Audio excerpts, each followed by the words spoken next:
Welcome, YouTube. Welcome back to everybody that's been watching me. Thank you. We are live on the Wiley Show yet again for another video. We have so many things that we have to dive into in this particular video, and I want to say welcome.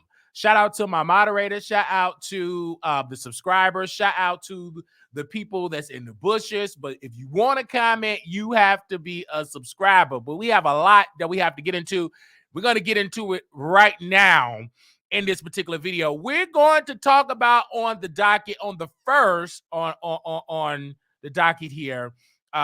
We definitely got to get into this, and I'm really not shocked at all. We got to talk about Bishop Whitehead. Bishop Whitehead was found guilty on all counts. The New York Daily News said this in a headline: Bling Bishop Lamar Whitehead convicted of frauds, including ripping off parishioner mom. Okay, bling bling. Lamar Whitehead was convicted Monday of stealing life savings of parishioner mother and other fraudulent schemes at his Manhattan trial. Jurors found Whitehead, 46, guilty of wire fraud, attempting extortion, lying to the FBI, and related charges stemming from 3 separate schemes after a trial that lasted just 2 weeks in Manhattan federal court. The charges carry up to 45 years in prison. Whitehead, a self-described mentee of Mayor Adams, who pleaded not guilty to all charges, could not immediately be reached for comment. The defendant was trusted by many in the community. He was the bishop of a small church in Brooklyn and a self-described businessman. He was a friend to the mayor of New York City. Assistant U.S. Attorney Jessica Greenwood said in the last month in opening remarks at a Manhattan federal court, the defendant abused the trust by lying again and again. He lied about how much money he had. He lied about his business plan. He lied about having influence with powerful people, all with the goal of getting money and property to fund his extravagant lifestyle. Whitehead, who ran a Brooklyn church called Leaders of Tomorrow International Ministry, targeted the elderly single mom of one of his parishioners, along with money lending company of a in a Bronx businessman. The defendant convinced this woman, who has spent her career working as a nurse, to give him $90,000 of her life savings. Greenwood said on February 26. He promised to use the money to buy a fixer-upper home that he would renovate for her to live in. And she believed that the defendant, a man who by the time had become a mentor and spiritual advisor to her son. The headline grabbing pastor instead spent the cash on himself, with the fund going to designer clothes and a BMW payment. As the victim's son tried to get back his mom's saving, Whitehead said in a text he was asking God to exact vengeance upon the man. A second scheme saw Whitehead threaten the owner of a auto body shop in the Bronx, Brandon Belmonte, attempted to extort him for $5,000 at the repair job. Prosecutors said Whitehead further lied to Belmonte to attempt to get his name on a $500,000 real estate deal, promising favors from Mayor Adams in exchange that could make them millions. In a third plot, Whitehead, who was arrested in December, drew up phony bank statements to get a $250,000 loan to show he had millions in a company account that he had less than $6. That is according to the article. A spokesman for the Manhattan U.S. Attorney Damon Williams declined to comment. Whitehead abruptly started making city headlines after Adams, who have not been accused of any wrongdoing in connection with the pastor's case, took office in January 2022, along with unsuccessfully trying to facilitate the surrender of a accused subway deleter in May 2022, drawing authorities. Ralph Whitehead himself was robbed in a caught on camera stick up at one of his services last June. I want to give my thoughts here. It's a lot. First and foremost, me and Whitehead, I've been talking with Whitehead for about, I would say, a year and some change. And I saw something very suspicious. Like, for the first red flag was Whitehead. He was so like paranoid. He thought somebody was recording him. He was like, "Hey, bro, I got a new phone number." And then he give me another phone number. And then I felt like he was being watched. I was very careful on what I talk about with him on the phone. We didn't talk about the case, but I kept reiterating to him, "Hey, I would love to interview you," because I knew that he was going to be found guilty. I mean, you're going against the federal government. They have a 96% success rate of winning their cases if you go to trial. 96%. 96%. You got a 4% chance of beating the federal government. And obviously, this wasn't the case for him to beat. Obviously, it was proof and evidence that he stole this woman's money. And in the interview with the Wiley Show, he kept saying, she wasn't a member of my church. She wasn't a member of my church. She wasn't a member of my church, which was correct. But her son was a member of the church, and he and y'all persuade this woman to give $90,000 of her life savings, right? To get a fixer-upper. She did not get it. So, and I just wanted to interview because I said, hey, I really need this interview because you promised me this interview. I was sending Bishop Whitehead information about Tasha, the things that Tasha was saying about him. He didn't even know that Tasha K was defaming his name on TashaKLive.com. I literally spent time screen recording, downloading, sending clips, sending him timestamps because I wanted the interview. And so I said, she said it. I know the civil suit against Tasha K ain't gonna go anywhere because you're gonna be in prison, right? So, but I'm gonna play ball. So I went and I recorded. I got the timestamps. I got the footnotes. I sent it to his lawyer at the time. I sent it to Tasha K at the time. I was really, really helping him because I wanted an interview. That's all I wanted. I just wanted an interview. And of course, he said, well, I come to Chicago, blah, blah, blah. And I said, okay, this would be really good. I knew he wasn't really going to come to Chicago. And I said, the feds are watching. So I was very cautious on the things that we said on the phone. I said, I want to talk to you on camera. Then he just out of the blue said, okay, Wiley, I'll do the interview. I get a couple of weeks ago, I knew that Bishop knew that he was going to go to prison. He did not want to take a plea because he's somewhat of a narcissist. He believed he didn't do anything wrong. I believe that he thought he was going to beat it in his mind. It was a great delusion. Obviously he should have took a plea. And just pretty much could have just done probably half of what they're going to really throw the book at him for even trying to go toe to toe with the government, which was stupid. I believe he should have, because you took the money. I mean, in this particular case, and I want to say shout out to Ms. Pam. I want to say that shout out to Ms. Pam Esquire, which we are a member. When she was talking about his defense, they had the witnesses that testified against Whitehead had text messages to back up their testimony. Everything they had, it was a record. It was a copy of emails with Whitehead and the son, text with the victim, emails all over and over and over. And Bishop Whitehead pretty much put in the message, you going to hell, God gonna strike you down, and all of this, those scare tactics that preachers use when they did wrong. They always throw in scripture, but the Bible said thou should not steal. Okay, you shouldn't be stealing. Come on, somebody.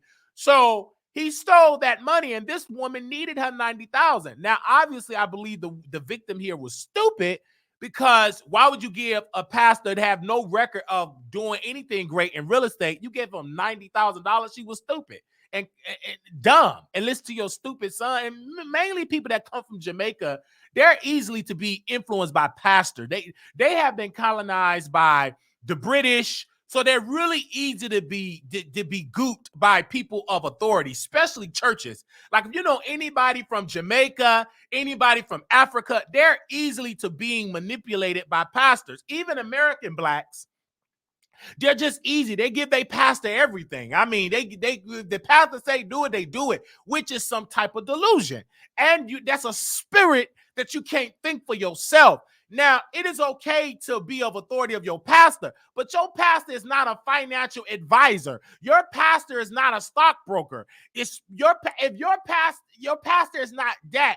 And you got to understand, your pastor is to come deliver the word, not give you financial advice in investment. It's like, come on. And then if you want to give to your pastor, because the Bible said, know them that labor among you, you need to really research your pastor and to make sure everything is up and up. But the first thing I would say, people, if he can't get a thriving church, he's not a great businessman. If the type of church that Bishop Whitehead had, they had curtains, leaky roofs, it was low budget, it was a storefront. Obviously, he's a bad businessman, because if you really about real estate, why do God's house look like a shack?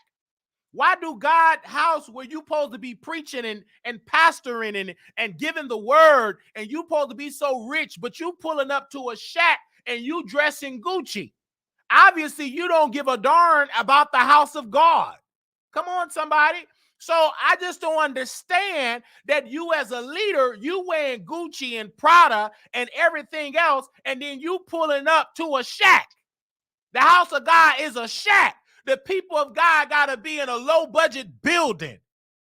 But yet you pulling up and jewelry and all of that. Obviously, you a false prophet because you about self and not about the kingdom of God. Come on, somebody. So right then and there, it was all effed up. And hopefully people that are viewing this broadcast get out from among false pastors, false teachers, false apostles, false prophets. Get away from that false teaching before you get scammed.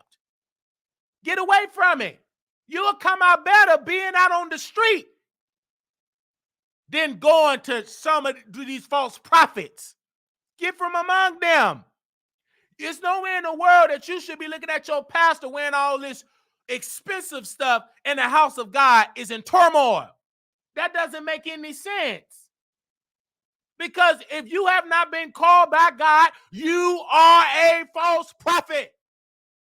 If God did not call you into the ministry, you went, God didn't send you, you stole God's word. A lot of these local churches are built on self. God didn't send them, they sent themselves. And that's why a lot of these folks are in the mess.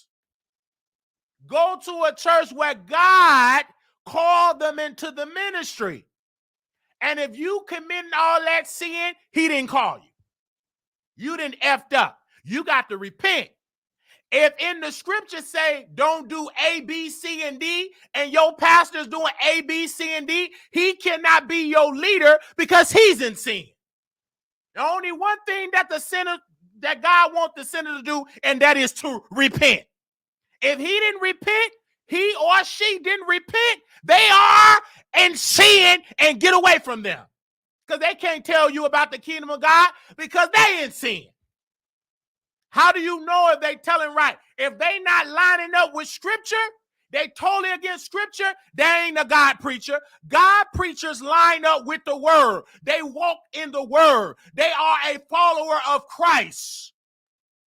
They are Christ-like. They are a saint. If they not lining up with the scripture, if they ain't sent, they done lost it. If they did have it, it's gone. I got to say that again for people in the back. If the Bible said don't lie and your pastor is lying, he out of order. Until he get in order, he needs to sit down. If the Bible speak against adultery and your pastor is committing adultery, he or she cannot lead you. They blind. The blind cannot lead the blind. It's just that simple. Just read the book. And if your pastor is not living up to the book, leave that church. Leave it. If your pastor is not living up to the scripture, to the commandments, just read the commandments. And if they broke one of them, he ain't right. Because if God called you into the ministry, you gonna keep God's commandments. See, it's not just being a pastor, being in the pulpit. No, being a pastor is that you living because you got souls that is counting on you. The problem is a lot of people, they just good motivational speakers. They can speak real good, say big old words about Hebrew and the Greek, but they living a raggedy life. Their lifestyle is raggedy. If a pastor telling you, you can still go to heaven if you still screw and cheat on your wife, God, you still go. That's a lie. So stop following these false prophets. Come on, somebody. I'm telling right. Don't get into that pulpit. You know you in sin. You need to repent. God ain't going to call you into the ministry and you in sin.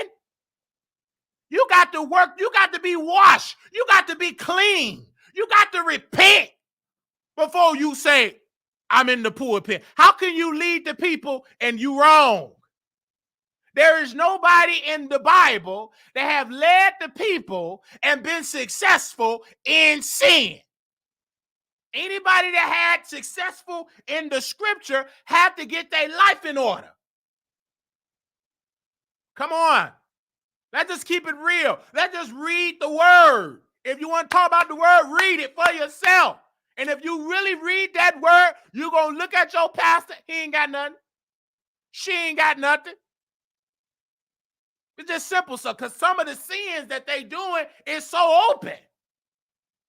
Cussing, dragging folks, drinking, smoking, going to gasm parties, going to Diddy parties. Some of this stuff, it's just out in the open.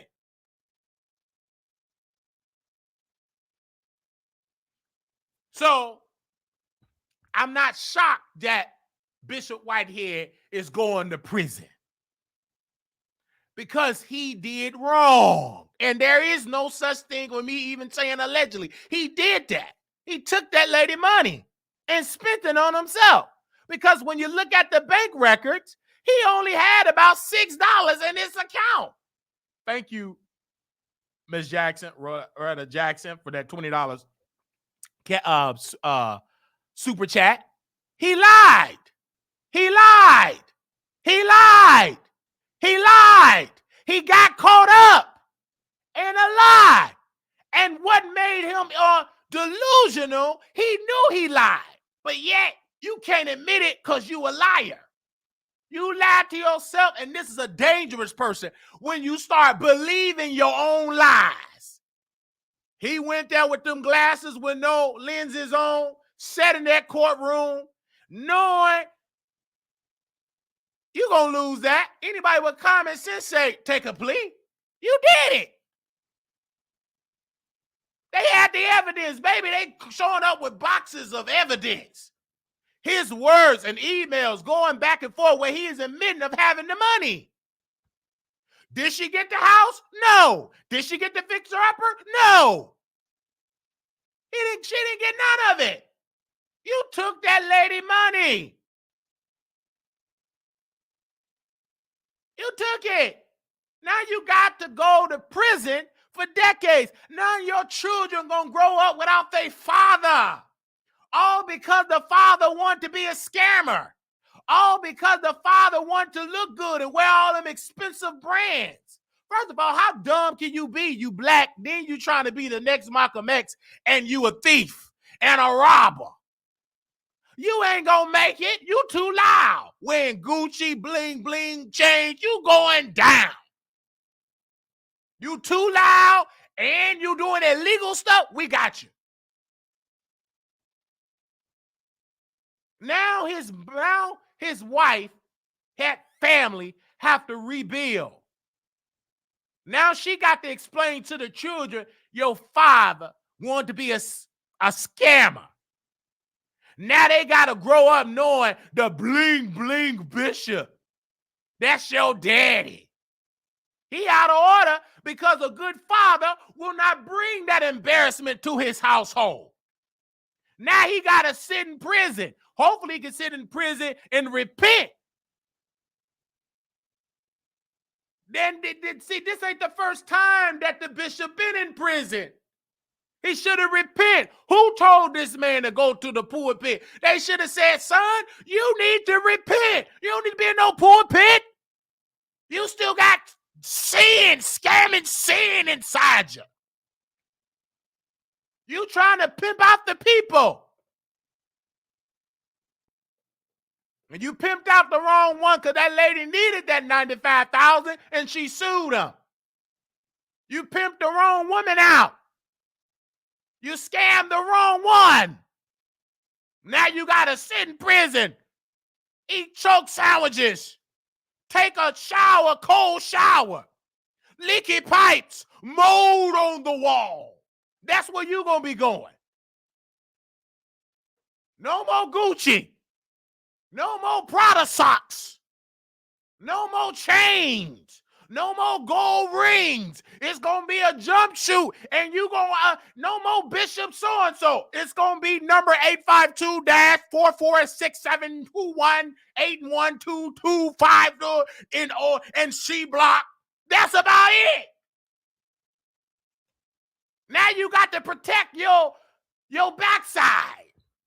Now, when you take a shower, you just can't just drop the soap and bend on over in the shower like you can. Now, when you drop that soap, you got to watch your cheeks. When you drop that soap in that towel, you just can't just drop it and whoosh and just let the water hit you on your backside. Now you got to watch, because it ain't just water that might hit you on your backside. A big old wide prison sausage might hit you back there on your backside. Now you can't show up in there with them greasy lips and them greasy cheeks. Now you got to protect your backside and your front side. You got to go up in there like this. Please don't take my innocence. I just came to dance for y'all. Now you got to protect it.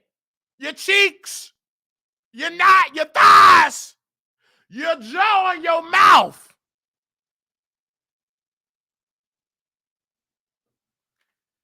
Talk back to me in this chat.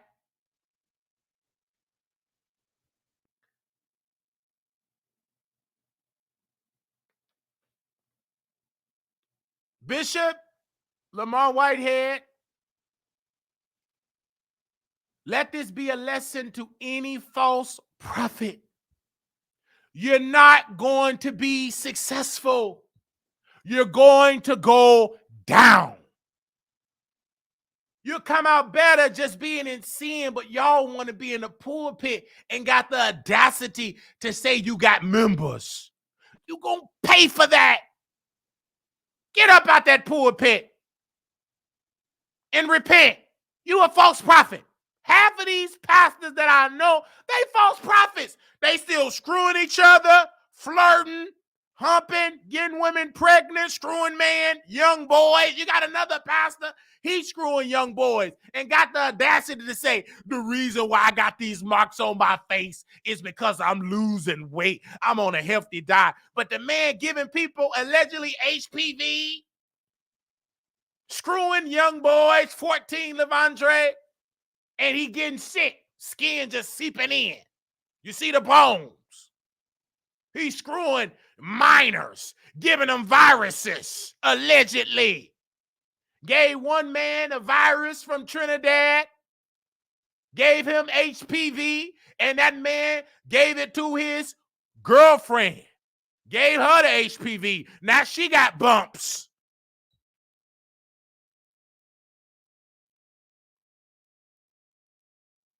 Don't get me started talking.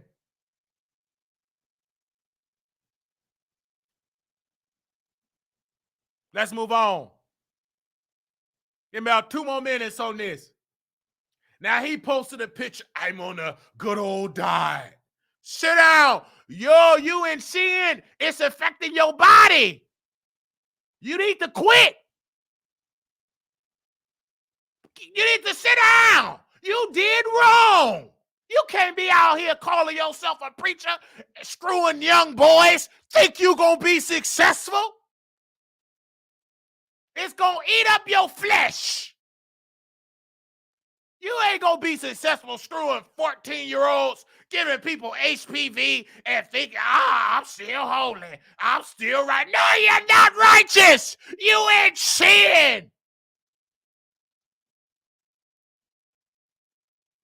You ain't righteous.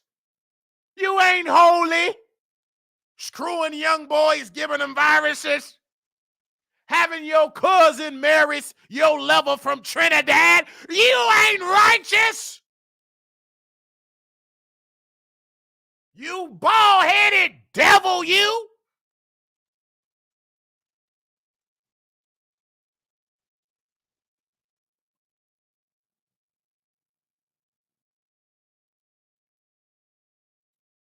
So,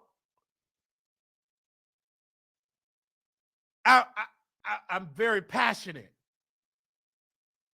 about this subject. But I'm glad justice was served today, that this man will not be able to walk free in this country scamming people.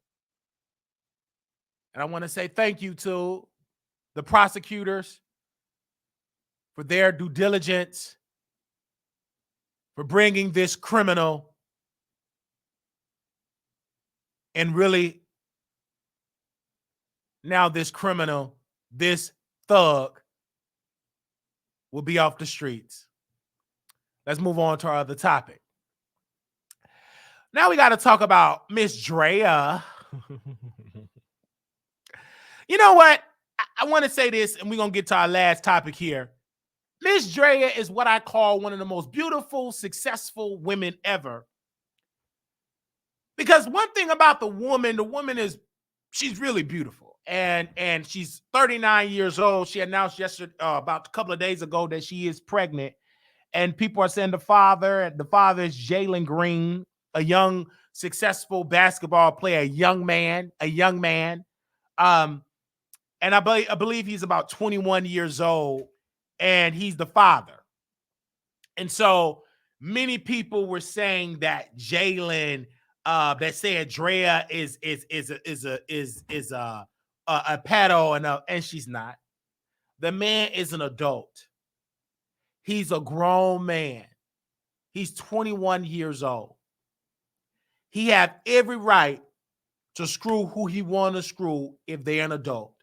Drea is a grown woman, yet she been living over 3 decades, almost 4 decades. But it doesn't matter. It's legal. They can do what they want to do, and I support it. Only thing I don't support is they should have got married. But most of these celebrity marriages don't work anyhow. He wanted this young woman. I mean, this older woman. She look young, but maybe the organs say otherwise. He got her pregnant, and now she have about an 18-year, 21-year, 1-year check that she can get. And I'm happy for her. Because how many women out here screwing the Pookie and the Ray Rays and ain't getting nothing off the table? At least she getting wealth. And then people say, but what about her son? They the same. So what? Shut up. Who cares? The son the same age. He grown, her son grown, and mama is grown. So Drea made a grown woman decision. So did Jalen. That is a young man. He's not a boy. He's not a child. That's a man. And he had to do what he did, and he's wealthy. So what? Most of you old women in this chat would have screwed her. You would be stupid not to. You screwed the drug dealer on the block, and a stupid drug dealer because he always getting caught. He ain't a successful one. He just push a little dope and always get caught. You screwed this person before, Pookie, with a missing tooth, like you got standards. Shut up. If Jalen paid you some man, you a humper. You said y'all just get on the internet, just talk down. You mad because ain't no Jalen Green, no millionaire humping you. Everybody that hump you just bringing you more debt, more depression, more babies. And you got to bring them to work with you and stash them in the break room and tell them to be quiet. You wish that you had a millionaire that you gave that yoni to. You gave it to free. Now you can't get no Jalen no more. Only way you can get is Pookie and Ray Ray.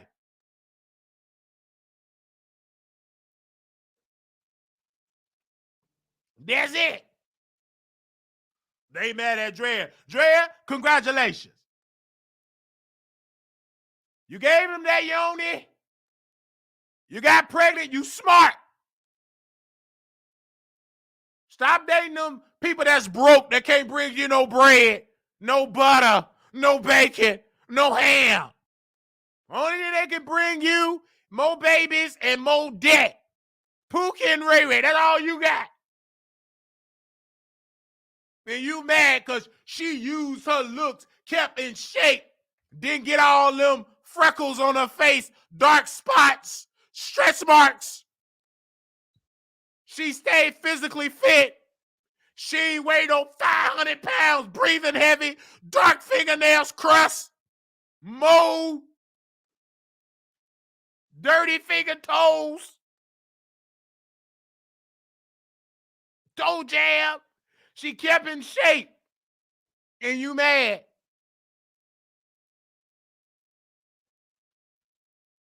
So I'm happy that she did it. If you're going to do it, get a coin for doing it. Only people that's mad, that's stuck in a mess. And when they call in, they ain't going to be able to call in. Number of children in the back, no daddy on site. I'm going to be like, when soon they call in, I just don't understand why Drea do little babies in the back, little back. I said, what a father? Oh, even know. He in jail. I don't talk to him. He don't want to do nothing. How can you judge Drea and you can't even get your baby daddy to come take them little bastards to a basketball game? You want to marry that little bastard, she gonna get a little bastard. He gonna be a rich bastard, but it's a little bastard. According to the scripture, anybody that get pregnant, conceived to have children and unmarried, the child will be called a bastard. That is gonna be a rich bastard. Yours is just a poor bastard. Section 8 bastard. Food stamp bastard. Medicaid bastard.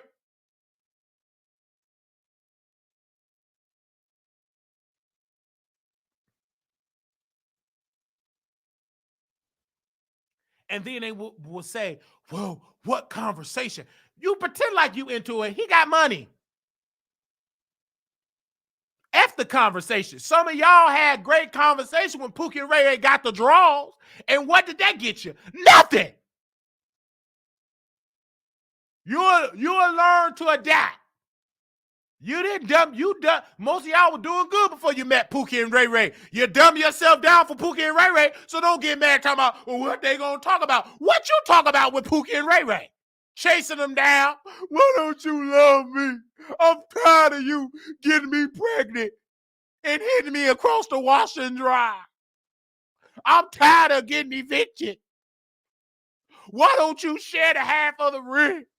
Why don't you get a job? That's all the conversation some of y'all having. Not all of y'all, but some of y'all having that conversation. You can't say nothing because you be having. You're having it right now.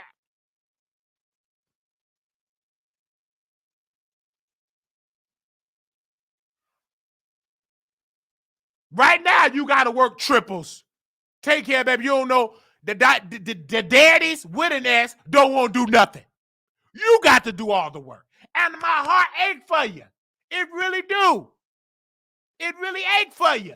It really do. It ache. I'm tired of seeing women, especially my black sisters, have to work triples and doubles, taking care of kids because they didn't get the kids by themselves. They didn't get them by themselves. So my heart do ache. It ache. Oh, do it ache.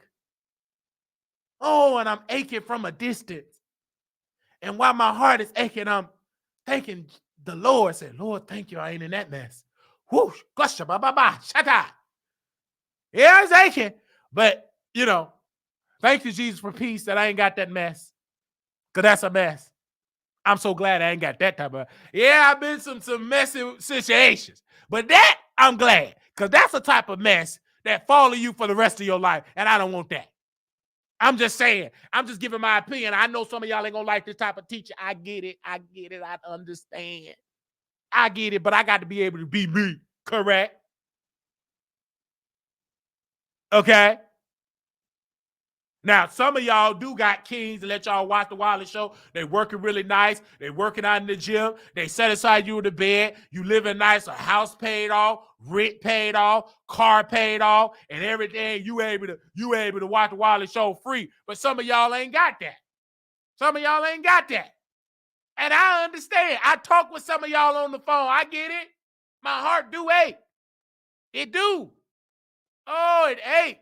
Because I wish you didn't have that so you could donate more. But it's hard for you to donate more because you got 7 kids. This guy go to basketball. This one got to go to football. This one shoes. He's growing. This one need a new coat. This one need new socks. That's what you can't hardly get to the Wiley Show. You got about 8 kids. So it do 8. So my prayer is that you do get a good husband that provide for you to free up your bank account so you can get more to the Wiley Show. I got to say it. I got to say it. That's why you can't really go and give and go to Vegas. You locked down with all them children. You can't go. You can't come to Vegas, all your kids. We don't want to see that. Crying babies. Stay at home. But I do want you to get you a beautiful Boaz. I do want you to get you a king with a check that's going to provide for you and your children and love you so you can experience real love by a real man.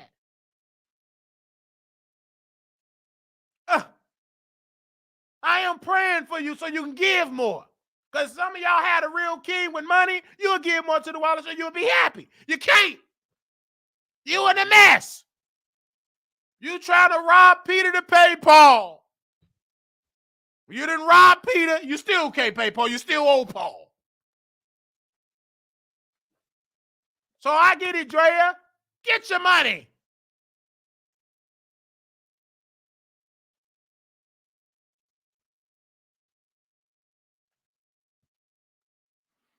Jalen Green, he got money. When you got money like Jalen Green, you can screw who you want to screw.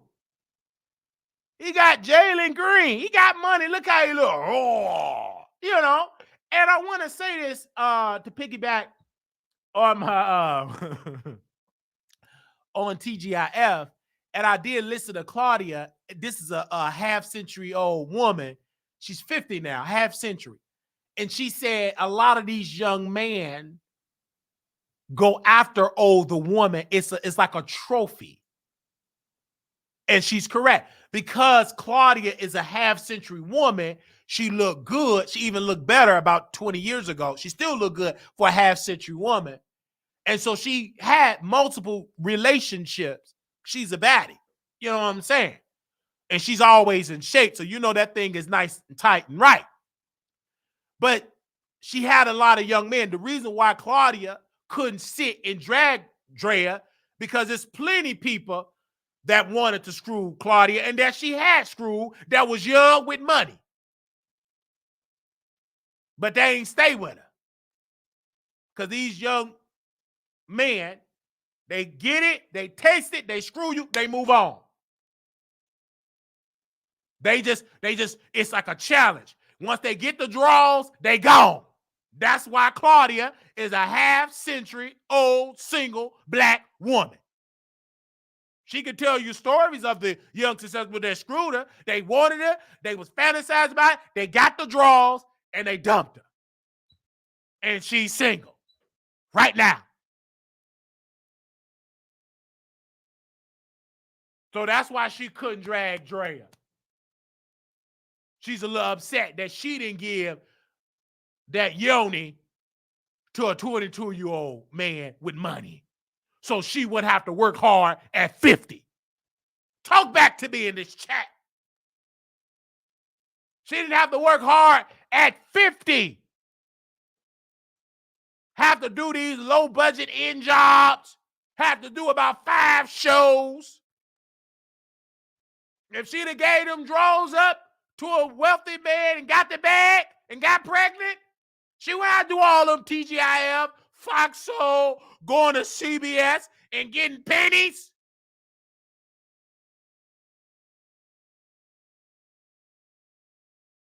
She should have secured the bag. That's why she on the internet with broken internet equipment. She have many regrets. She should have gave them draws up to a young, wealthy man. Now she 50 gossiping about people that did it right. You don't see Draya on TGIF working on 5 different shows, getting pennies. You don't see Drea up in front of no green screen, then got to go and book another event, then got to hop on planes, go here and go do these interviews, go promote these white folks. Drea just had a yoni. She used what God gave her. And she got a good golden goose. And where Claudia at? Sitting in front of a green screen with no good microphone, talking about other successful people, which she had a chance, but time had passed. She's 50 now. 50! In front of a camera, a green screen. 50! On College Hill. You 50 in college on a hill, you have lost. You on Survivor at 50. If you haven't survived at 50, honey, just give up. Throw in the towel. Just throw in the towel. Give up. You have lost. If your career is, I'm on Survivor at 50, damn it, if you don't know how to survive at 50, throw in the towel. Go work at Walmart. Go break down some boxes. Go buffle some floors. Go put a new trash bag in the can. Go work at Amazon. You mean to tell me you've been in Hollywood for 50 years and all you can show I'm on Survivor? If you haven't survived at 50, give up.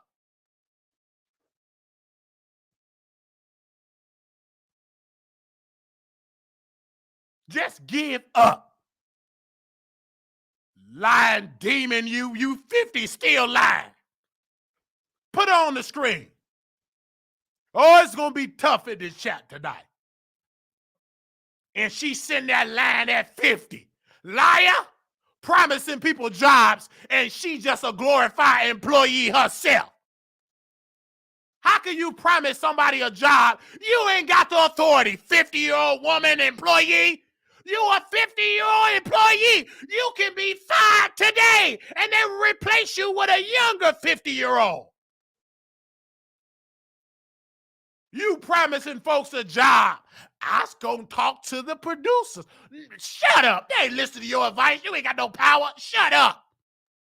You had some power, you could have got you a good, wealthy man like Drea, and you would have to be working and slaving on Fox Soul 5 days a week and barely getting paid. If you was getting good multi-million-dollar checks from Fox Soul, you won't need to be on Survivor. You won't need to be on Deal or No Deal. You won't need to be on Wheel of Fortune. You won't need to be on the Celebrity Family Feud. You won't need to be on any of that. If Fox Soul was paying you fairly as a black woman, they not paying you fairly. That's why you got to have 35,000 jobs. Talk back to me in this chat. They ain't paying you fairly. If they was, you would have to do 55,000 jobs.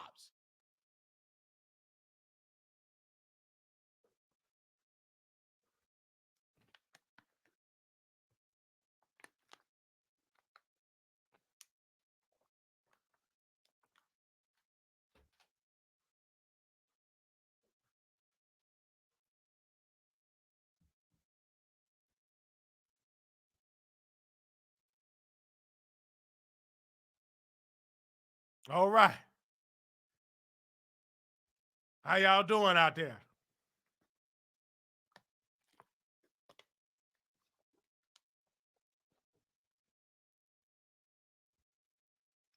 Now,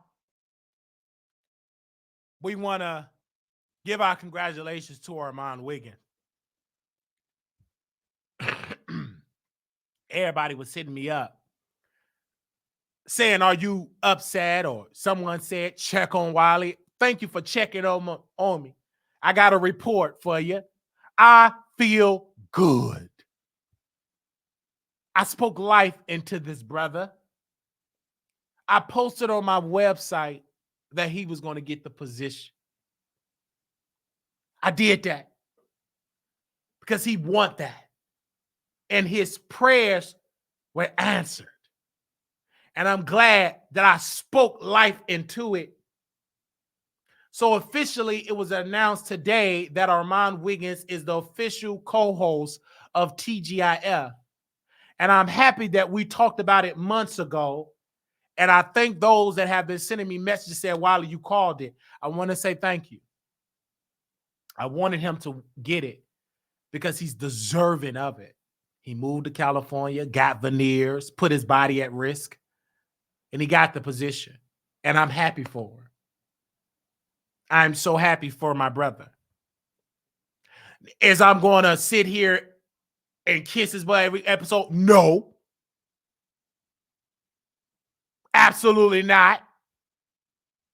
But what I will do is power in the tongue. It's power in Wiley tongue. That's why I said in the next 3 months, a millionaire status for Wiley in the next 3 months. I'm going to speak it. I spoke that in that brother. And I didn't just start speaking about Armon Wiggins. Now, I know he going to give it to, I was on a fast for drinking. I get that. But I even went back and I said, brother, get on YouTube. You're going to dominate. He said, oh, no, Wiley, if I get on YouTube, Justin J, 1232, the king of reach, he going to drag. I ain't going to be able to do it. I said, brother, you can do it. And he did it, and he dominated. I see that for that brother. I really predicted it. I don't like to say prophesied. I don't like to say I'm a prophet. I don't like that.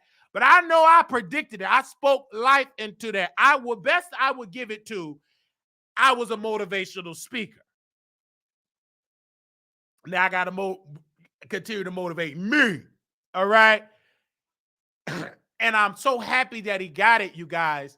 And people will say, Wiley, I feel like you obsessed. I feel like you jealous. Well, let me correct it. I manifested something for this brother, and he got it. So why could I not brag about my manifestation for that brother came to pass? And I also manifested for myself that we was going to get 30,000 subscribers. We got that. I also manifested for myself that I will lose weight in 2024. We got that. I also manifested for myself that we going to have an LLC. We got that. So not only did I manifest for my brother, I also manifested for me as well. So again,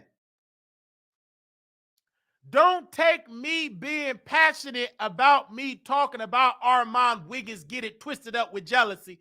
You're wrong. I'm going to always talk about a brother that I came to know in this business. I was there before you even knew who he was. I was there in the garage. I was there when he was living with his mama. So I can talk about him. And we work together. So you can keep on typing in the chat. I encourage that. Just don't cuss so we can read you dragging me. I see your comments. Wiley off his meds. Wiley is delusional. Check on Wiley. Oh, he's so jealous. Get a restrainer. Oh, all that. I see all your comments. It don't bother me because it's a lie. It don't bother me because it's a lie. Why you think I don't go back and forth with y'all in the chat? Why would I do that? I want you to comment. I'm not going to go back and try to defend and go back because you try to prove that I'm telling the truth when you lie. You keep on standing how you believe. That's how you believe about me. Good. I'm going to keep on doing what I got to do, manifest greatness for myself and family and for everybody that I feel that deserve it, that I feel that have the talent. And I felt like he had the talent. And I tell people, don't cuss if you want your comment being seen. Don't cuss. You can drag me all day. Some of y'all getting really good with the comments over there. I'm happy for this brother. I'm happy for the deposit of your check. I'm happy for I'm not the one. I'm happy for this brother because he's deserving of it. I said that Foxo needed that funky Dineva type of spirit that tell her like it is, that is gay, feminine, bottom. He fit the description. He fit the description. And he's younger. And he both get down with the get down, if you know what I'm saying. Booger sugar, drunk, he fit that. Krabs, he fit that. He'd tell his business. I love that. Be him. He said, Armon said something so iconic. He said, I'm just authentically me. When you are authentically you, doors gonna open up, and whoever fit that want to work, they gonna work with you. Just be you. You ain't gotta be like Jason Lee. You ain't gotta be like I'm Nicki Minaj friend. I'm the black veneer version of Ken like Barbie without the wig. Ken Barbie without the wig.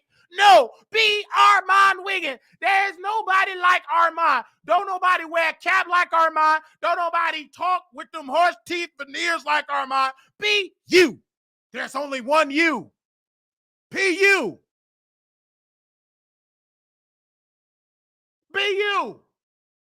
Now I'm going to congratulate, but I'm also going to drag because that's me. Why would I stop being me? I'm going to congratulate. Yes, I saw him with that chest open and that jacket and them chains. I don't know if them chains are real, but it looked real to me. I don't even have the jewelry detector to see if it's real or fake. I can't afford it. But not right now. Not in the next 3 months, yes. Come on, speak it. And I saw it, and I'm happy for him that he got the position. I really am. I'm happy for him. He's going to dominate. People don't know how iconic this is for him because it's a part of the Fox Corporation, you know, the same Fox people that do Fox News and trying to take away our rights. But he want to do that. It's his business. He want to get the bag. You do have some black people like, hey, F y'all. I'm here about my check. I'm not political. Get the check. Hopefully it'll be successful for him. All right? That's a good way. Have on your resume. He's a part of the union. He can act. He could be on Tubi. He could be Claudia Jordan's son or Claudia Jordan love interest. He can tie them walls up on camera. Whatever he want to do. I'm happy for him because people kept saying, oh, he burned bridges with Jason Lee. He proved Jason Lee wrong. He proved people that said he burned bridges with Jason Lee. He proved that wrong. He found the lane that proved that Jason Lee is not that powerful against Armon Wiggins. So I'm glad he know that. I just hope, and his followers were sending me this, and they were saying, "Wiley, my fear is that he won't go as live on his YouTube channel." I don't know if this factual. I'm going to check with my source. I don't know if YouTube. I don't know if Fox Soul told him he cannot go live after Fox Soul. I don't know if he have a deal that he can only go live on the weekends. I don't know. We do hear some things that he got paid a nice salary for this position for what he think is nice. But I've heard that he can't go live like that while he's on Fox. So I don't know how true that is because he does a live show. So I don't know. I will have to check into that and check with my source, and we'll talk about on wileythetroll.com. We'll break that story. But some of his supporters, because I talked to a lot of them, they said, you know, they hope that he can go live on his channel because they were saying we want to just see Armon only. We don't want to see him on Fox Soul. Like we love that. Not that they don't want to see him on Fox Soul. They don't want to feel abandoned from Armon, like him going live or what they're accustomed to. So, but I was telling them, you have to be willing to deal with the change of Armon, with the new spirit, the new time, the new season of Armon. This is a new season. Either you get with it or you're going to get lost. Okay? You're going to get lost. Now, the number that I've heard, somewhere in the 250, 275 to 300 ballpark. I heard different numbers in my DM, but if they definitely sent that, I think it's great. I think it's awesome. Whatever the amount is, I don't think Arman Wiggins would take it less than 100,000. So I don't know. I really, really don't know about that because I haven't talked to Arman Wiggins about how much money, and he ain't gonna tell me. I could just only estimate. It had to, if I know anything about Arman Wiggins, it had to be a nice coin because you have a lot of overhead. There's nowhere in the world you're gonna abandon making money and not getting minimum of $250,000 because that's what fucking Neva said he was getting. If they couldn't match that, there's no in the world why would you do it for not $250,000? And you could do it on YouTube, and you made like $100,000 last year, close to $100,000 in 2020 or 21 or something like that. I know he made around that ballpark. But that was fucking Neva. I don't know if Armon, if he's smart, he should get close to that number as possible. But anyway, that's not my business. That's him. But I'm here to just congratulate my favorite celebrity on this position. Do I think it's going to last? Yes. Do I think he's going to last on the show to an end? Absolutely. Do I think Fox Soul is going to last forever? No. Anything dealing with soul, with black, don't last long with um don't last long with Fox. If you know anything about Fox Corporation, nothing against them. They're a business conglomerate. They build stuff up with black eyeballs, and they take our skill, our data, our likeness, our swag for the culture. They monetize on it, and their children is wealthy for generations to come. But the people that's on these networks don't have nowhere near the wealth. They're still living check to check. That was one of the discrepancies with Funky Dineva. He felt like they was not paying him fairly. He was putting in more work and getting less paid. And I remember that. But Armon Wiggins, he want to be over there on the other side. He's going to get a rude awakening that black folks, no matter how talented you are, they're still asking for equal pay like they white counterparts. Because guaranteed, if these were white creators, Paris, what is the white creators that's on that show, they would have got paid whatever them black folks making over there, they'd have got quadruple that. That's what I'm saying. So that's my whole point. Yes, you said you live check to check away. Yeah, not at 50 though. Yeah, you're right. Right now it is, but it's a problem for me being in this business. I'm 50 years old living check to check. You know, at 50, no. At 50, I'm gonna be wealthy and solidified. Most of a business, baby. I'm not gonna not at 50.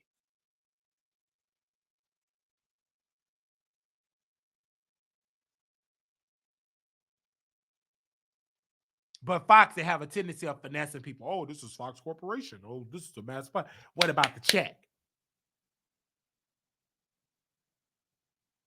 But this is going to take them a lot of places because you're a part of a big brand that have a lot of power in the industry. So I'm happy for that, brother. I'm happy for him. Honestly, with all the jokes aside, with all that, you know what I'm saying? The brother's doing good. Okay? In that regard, because he really wanted that. That's what he wanted. He wanted to be on that type of television. He wanted that. That's what he wanted. And he got it. Okay? I can't wait to talk more about it on these multiple days coming up. And I'm happy for it. Thank you so very much. Now, and we predicted it. I told you we predicted it. And I told my followers, I said, followers, Wiley is up next. I kept saying it over and over and over and over. My people kept saying it over and over and over and over and over. I feel it. I feel the shift. I feel the change. For us, we're up next. We're growing and subscribe. We're growing the thing. That's like not my goal is to be on television like that. Like if I ever want to be on, I need to own it. I want a Tyler Perry. That's have always been my thing. I want to own it. I want it. I want control. I want creative control. I want financial control. I want it. I want to own it. I don't like working. I want to own it. I don't like working at other entities and they lowball me and I got to take it for the next. I want complete ownership. I want most of the wealth because the people that I look up to, Oprah, Tyler, that is black, they own it. Or the people, Bob Johnson, Sheila Johnson. I mean, they own stuff and they was able to sell BT and own multiple other businesses and hotels, et cetera, et cetera, et cetera, et cetera. It's all about the ownership for me. I need complete ownership. Yeah, you working on YouTube now. So was Armon Wiggins. So was Claudia. So was these other entities were.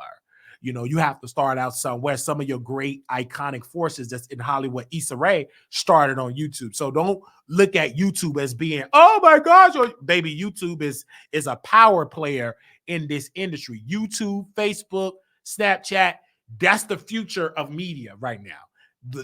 Like if you know anything about business, that is the future. So I don't know why people look at YouTube like it's a sore or it's like boo-boo. Like YouTube is the future. Like if you look at the top paid social media sites, YouTube is one of the most popular ones. It is what it is. Okay? It is what it is.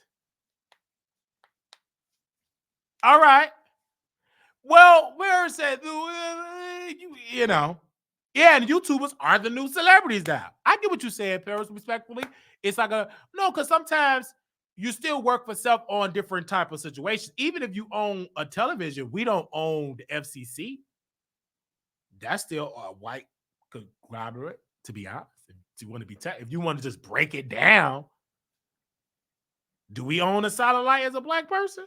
Do we own I'm just saying.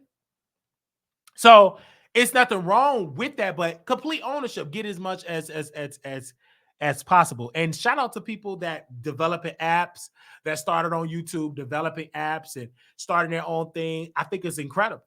I think it's incredible having as much ownership. Like, I love looking at the celebrity, the comedians, where they take their own special, then they license it to Netflix. I love that. I think that's iconic. I love looking at Country Wayne and these great content creators funding their own skits and getting multi-million-dollar deals from Facebook, getting millions of dollars per month, just putting together a 5-minute skit. I think that's incredible. Like, that's the new way. That's one of the ways. It's not saying that's the only way, but that's one of the ways to make a coin. But we will open up the phone lines for those that do want to call in. We're at our hour. And now we're going to allow the public to call in to give their comments in this particular segment. We also want to give a special shout out to Miss Stacy. We did get a lot of emails for her coming on the Wiley Show. We want to thank Miss Stacy for coming on. Kev on stage, yeah, he got the BET Plus deal. So it's a lot of creators that's really, really doing it, and I think it's iconic for Black creators to get the money. You're supposed to.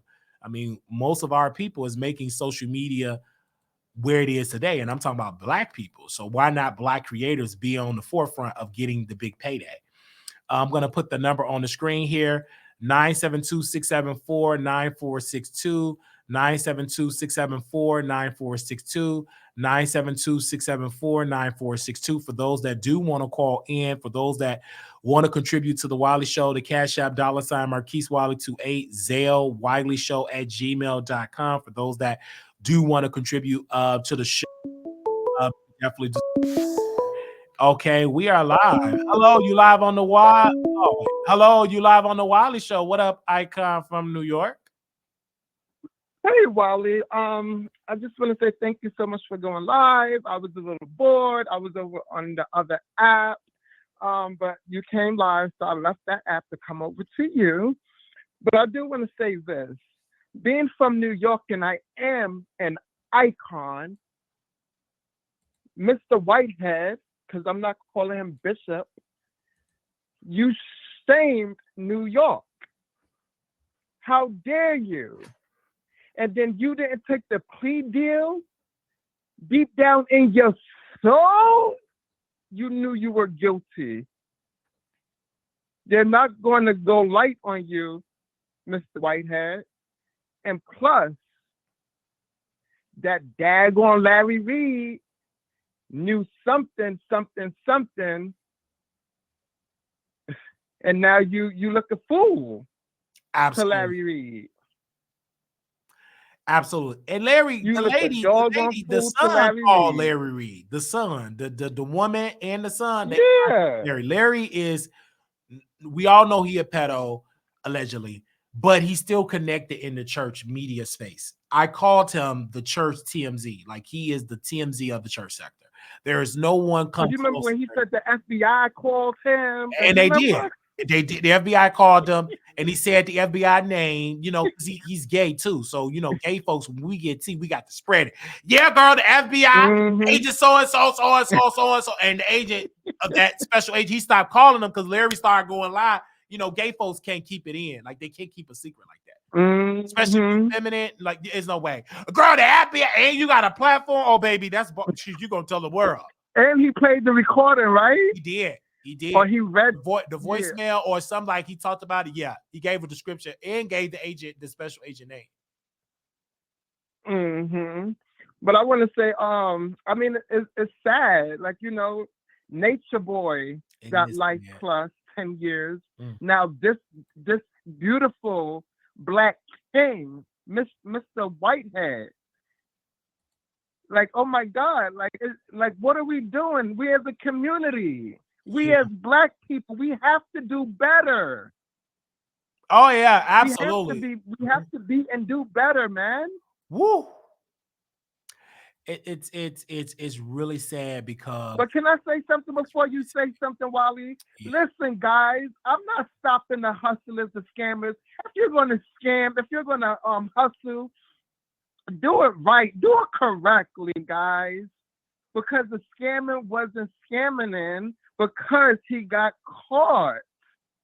Like, how dare you scamming and you're so fashionably loud.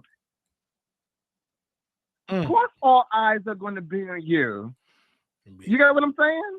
Yeah, you got that Gucci and all that stuff on. Yeah, you draw so much attention to you knowing that you are scamming. Child. And it seemed like Larry was getting jealous of him because I believe the comment. Larry Reed probably gave up his name. I know, probably he did that. Allegedly. Oh, he did that. Ain't no problem about it. Larry did that because Whitehead had what it take to be the next TMZ of the gospel community. He was charismatic, an effective speaker.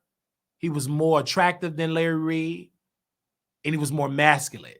Like Bishop Whitehead had what it take to like really be a major power player in the church sector. If Bishop Whitehead would have just stopped scamming, would have paid that lady back her 90 grand, and really would just pay the lady, gave her the lady to fix her up house, he could have dominated in the church sector. He could have, can you imagine? Yeah. He could have been a great YouTube commentator. That's so true. Yeah. And but do you think they really going to was 45 years the max? I believe like the max he could face up to 45 years. I believe a good solid could you give a rough estimate how many years? I think he would get about 20 years or more. Wow. I believe he get 20 years. Wow. That's I think crazy, if he would have took a plea, he would have got less. He probably would have got a solid probably 8. Yeah, he would have got way less time. But because he 8 to 10 taxpayers' money, the federal government had to go toe to toe. They're gonna throw the book at him. And the old lady, so they're going to teach him a lesson. Yeah, and then she's gonna give her victim statement. She's gonna cry, blah blah blah. Yeah, he's gonna get a little over 20 years. Do you think someone might make a documentary about this? I think so. I think someone will make a documentary about it, and I'll watch it. I think it's needed. I think Bishop Whitehead, unfortunately, because he was trying to be this public figure, he was trying to be this public figure, this activist type of pastor, but he was scamming, and then he didn't know the power structure in New York that is against powerful leaders. You're going against a system that took out Malcolm X, that literally called him evil. And if you go back to Brother Malcolm in New York and read them New York papers about Brother Malcolm X, it was just, and it was preachers, Black preachers, that was scared to even bring Brother Malcolm to even have his funeral in their churches because they did not want to get the pushback from the power structure during that time. And that same power structure still exists. Same game. Yes, it does. Players. So if you're up there trying to call out the system, you better make sure your closet is clean. And Brother Malcolm's closet was clean because the FBI came out and they said that he was a saint compared to Dr. King, because they wiretapped everything. And so with this brother, he got recorded too. Bishop Whitehead, the victim's son, recorded him. The FBI gave him devices. You're going against the FBI. Have you not researched the FBI? Okay. And that's what baffles my mind when you're trying to go toe to toe with the FBI. When they come after you, they already got you. Most they already got. Now, sometimes the FBI did get it wrong. We know this. We know the history. Some people have went toe to toe with the federal government. But that's a small percentage. But that's a small percentage. But if you know you out here scamming, you didn't get that lady her fixer-upper. You and Bishop like to talk. So they got him on recordings and everything. So it was just like and then them financial records, baby, it tells the story there. Like, you can't be up here making fake bank statements and then your real account $6. Like, you And I won't go believe there. I believe he's not the only one doing that. Of course he's not. He's not the only one doing that type of financial scam. There's plenty white people that does the same scam and get a tap on the wrist. But it's their system. It's called white collar crime. What's the first word before they say color? White. Okay. That's for them. White collar crime. And I love watching those movies and series. Right. There's no shade. That's their system. Like, you're not, you're trying to play their game and you're going to get played. It was a black woman. She was getting people like houses. She was paying it or whatever, really messing around with the numbers, and they got her. What was that black woman? She used to have people get their credit together, and she went down, got years, and then the banks were doing the same fraud. They knew about the fraud, the banking system, and she got they said white collar, not color. No, I'm gonna say color. Yeah, I know what I'm saying, but you gotta be woke to know what I'm saying. It is white color, because if you try to do what they do, you ain't gonna get it. Them white, like, let's make it clear. This is a white and black thing. So when you think of that type of crime, it's white people that does that type of crime. And then black folks try to do that same financial type of crime. They get the book thrown at them. But white people does the same crime. We're gonna let the taxpayers bail the banks out. They committed fraud too. They got a tax. And why The taxpayers, we paid the bankers. They were doing fraud, giving people loans that couldn't afford it just to boost up, and they messed up. The country was on the brink of falling, and you know what the feds did? No problem, banks. The taxpayer is gonna bail you out.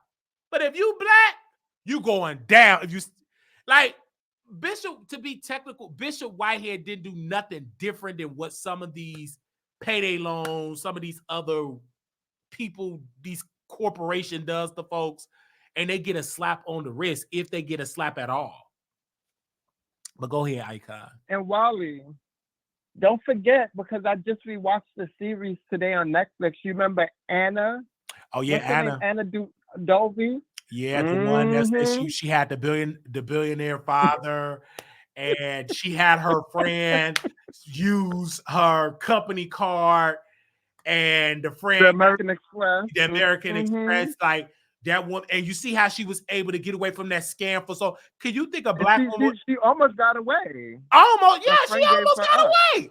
Look how much money they were just giving this woman, because she had the complexion to get in them spaces.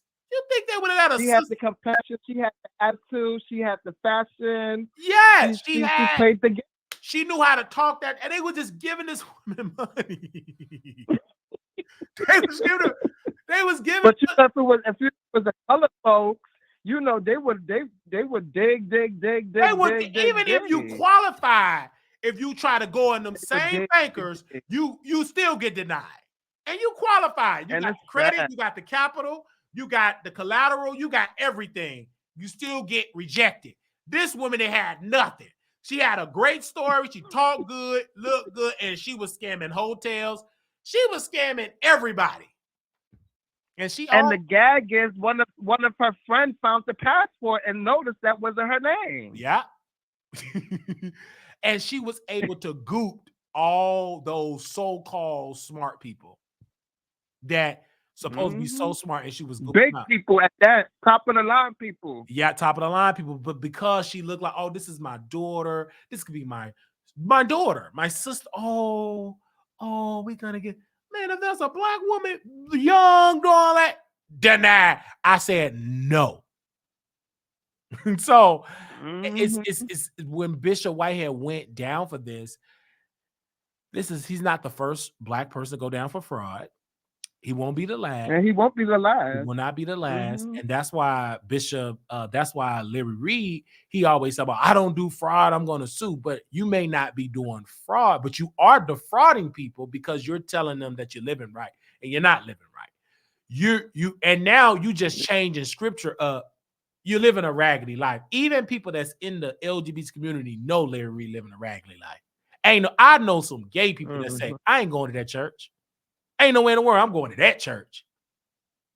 Because you still screwing. And he admitted it. I screwed Vincent. I screwed this person. I screwed. And you still give me your money. So shout out to the LRLers that's leaving that coat.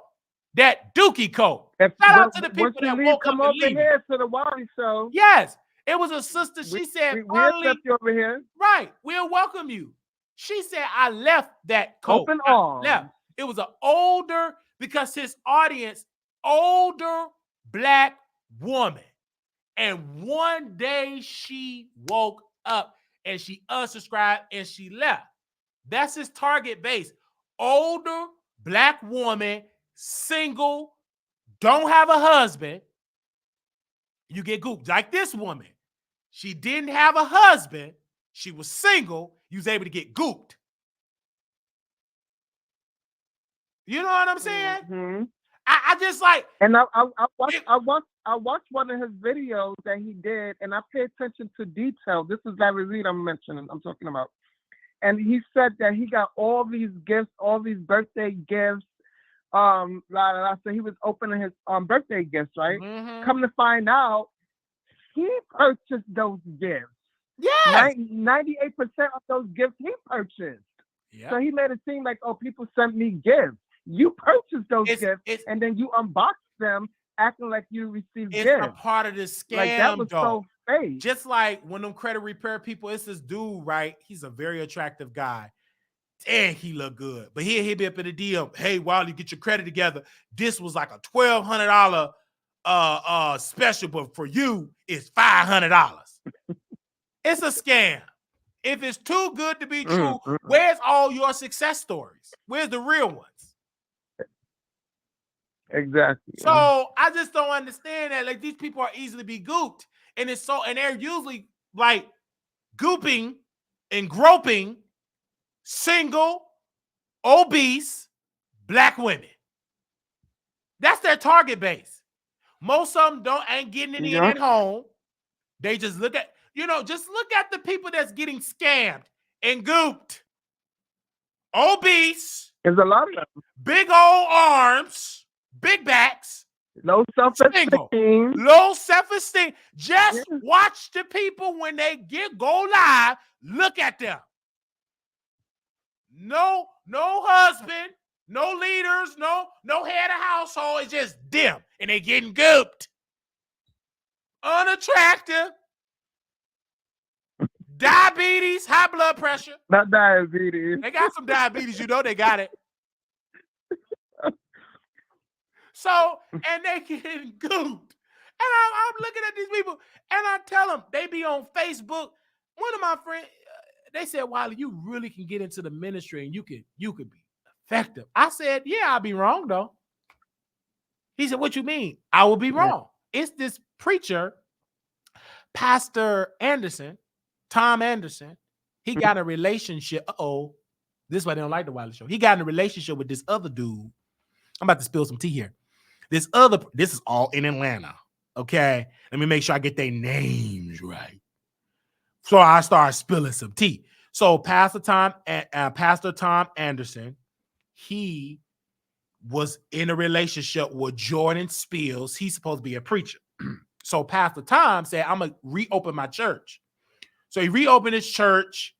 The ministry ain't growing. Other pastors mad at him, jealous. Then he going to try to expose the pastor that he's sleeping with. Jordan Spills supposed to be the guy. They supposed to get married and all this stuff. I said, it ain't going to work. Why it ain't going to work? Because Pastor Tom is a whore. He like men. He be flirting with some of my subscribers that they send me the information, my male attractive subscribers. And so Jordan Spills, we getting engaged. This is my boo. Jordan Spills look good. He do his mini service. I share him on my Facebook. Now, they were supposed to move together. Pastor Tom cheated, slept with another man. You know the gays, they gonna cheat. It ain't too many faithful gay couples. So you get that, especially men. So now he on Facebook 2 days ago saying, ring for sale, size 10, starting price $850. He gonna sell the ring. Oh, he gonna sell that ring. And also they was gonna get a place together, a 2-bedroom together. He cheated. Pastor Todd cheated. Then Jordan on Facebook said, anybody want to come and live with me, be a roommate, serious inquiries only, in College Park, hit me up. So I hit him up for research purposes. I would love to be his roommate. If my lease was, I'd have been right there. I'd have loved to hump that. Anyway, so I hit him up. He said, but I really need a roommate right now. I really need the money right now. I was like, oh, yeah. He was depending on that Pastor Tom income. So I can't do that right now. But if that room's still available in the next, in June, I'll be your roommate, baby. You ain't got to worry about me cheating. We could do a little ministry together. A ministry together. Yeah. All right. We can get to know each other in the bed. Or once in a while have something special, as an add-on. Yes. In the bedroom. So I knew this gonna happen. I'm like, in Atlanta, that's like ground zero of that. And there's nothing wrong. Like even the other guy, oh man, the guy that's in the gay church in Atlanta, he's a huge adult entertainer, Cash. He's in there saying, oh, okay, Rico X. Yeah, Rico X Cash. I love the Lord. I'm going to get baptized. He still drink, still smoke, still screw. And the only reason why he got in church is because he got the 3 letters. That's about it. He got the 3 letters. He got to take pills for the rest of his life. Now, I don't want to die this way. I want to get spiritual. But yeah, in that particular church, you can still screw, smoke, snort, screw people in the church, out of the church. You might come out better, just continue to be an adult entertainer. I'm just saying, and he's very attractive. I just was watching some of his videos. He still promote that lifestyle to get people to come to. Of course, they're gonna come to church to screw you. Of course. That's on the front. That's on the front end promoting the. That's on the front end, the church stuff, but on the back end, we don't know what he's doing. On the back end, you trying to screw people with real money. You know, people that come to church, they got money. Mm-hmm. So you know what I'm saying. Yeah. You're gonna get a church, and Bishop, he gonna ordain you, get you a church, and it's gonna be packed with bush queens, trans, drag queens, adult entertainers. That's a good audience. You can't forget about them. That got a disposable income. So I'm just saying, I see how this game is being operated, and this operation is going on right before our very eyes. And so back to this situation with Pastor Tom and all of these pastors and these preachers, it's a lot of people in the gay community that say, I want to be a pastor. They still screwing. Adult entertainer, but like the young man that said he delivered, I knew. But I will never stay in the moment because you're new. Then I went on his Facebook. He had a party with none but LGBT people. Happy birthday to you. You sing it happy birthday to you.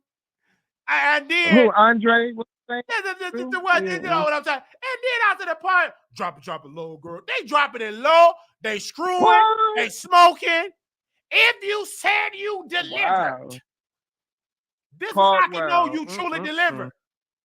You don't go to the same house no more. You don't walk the same streets no more. You are a new creature.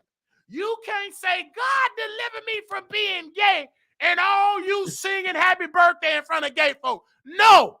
First of all, gay people ain't going to want to be around you because you a new creature now. You have a new standard. You believe in the Bible now. If you really walking into the scripture, ain't nobody in the world going to keep inviting you because you going to be a party pooper. They ain't going to invite you. Only people that so-called say they saved being invited because they ain't got nothing, a.k.a. Bishop Jakes. You ain't got nothing. That's why you will be welcome. Happy birthday, Diddy. Have you ever been swallowed up? That's why he was in a mess. If you really believing in truth, tearing down sin, tearing down flesh, you ain't going to no Diddy party. you ain't gonna be welcome. Exactly. And you not gonna go. Because you know you going into the pits of hell, the gates of hell. I'm with you when you're right. You know you ain't going to that and you say you know Jesus. You right there, butt in your face, thongs, drinking Grey Goose, weed, booger sugar, and you supposed to be a pastor. That's why Bishop J, he almost lost. But when you ain't got nothing, you're going to get lazy. You're going to get exposed. You're going to get sloppy.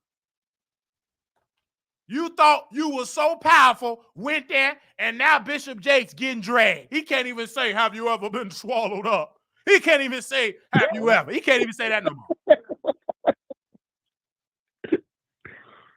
But Wiley, I want to say, I understand. You can't even say, have you ever been swallowed? He can't say that no more. It irks me because after I get through doing all that, his church still gonna be packed. And they're gonna defend their pastor. He a man of God. Okay. If you believe that, but I got a house with a lake with gold in it. I want to sell it to you for $90,000. But go ahead, brother. And they're going to buy it. But I want to jump back to Mr. Whitehead. I believe that it got worse for him because he's an attention seeker. He was just too much in the spotlight on social media. Do you think that's why it picked up heavily? Absolutely. Because your attention, it's like he's not low key.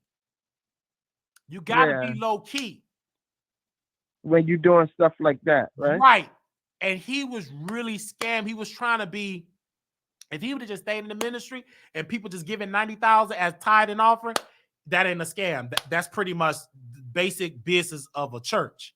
If your church established right, good. But when you're trying to say, hey, sister so-and-so, I can get you a fixer-upper, give me $90,000, and you know you ain't gonna get, and you bound all, that's a scam. That's fraudulent. Then what messed him up before that, he started doing bank rep. You know, once you start going in the news and all, you got to make sure your record is clean.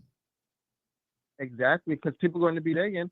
They're going to be. But I want to say, they did. Do you think his wife has something to do with it too? Do you think the FBI agents got to the wife and gave her a deal? I think that his wife wasn't a part of the scam. Thank God. I think that she knew about it, but he did the dirty work, so he go down. She did not testify against him. Oh. I think she knew about it. She got away. She left him.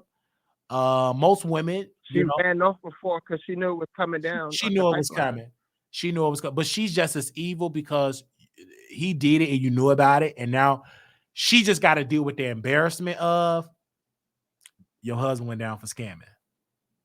And they have a baby. And they have a baby. Yeah, I think, and that's sad. I think he got more than one child, though. He got a baby. He got kids. I think he had more than one.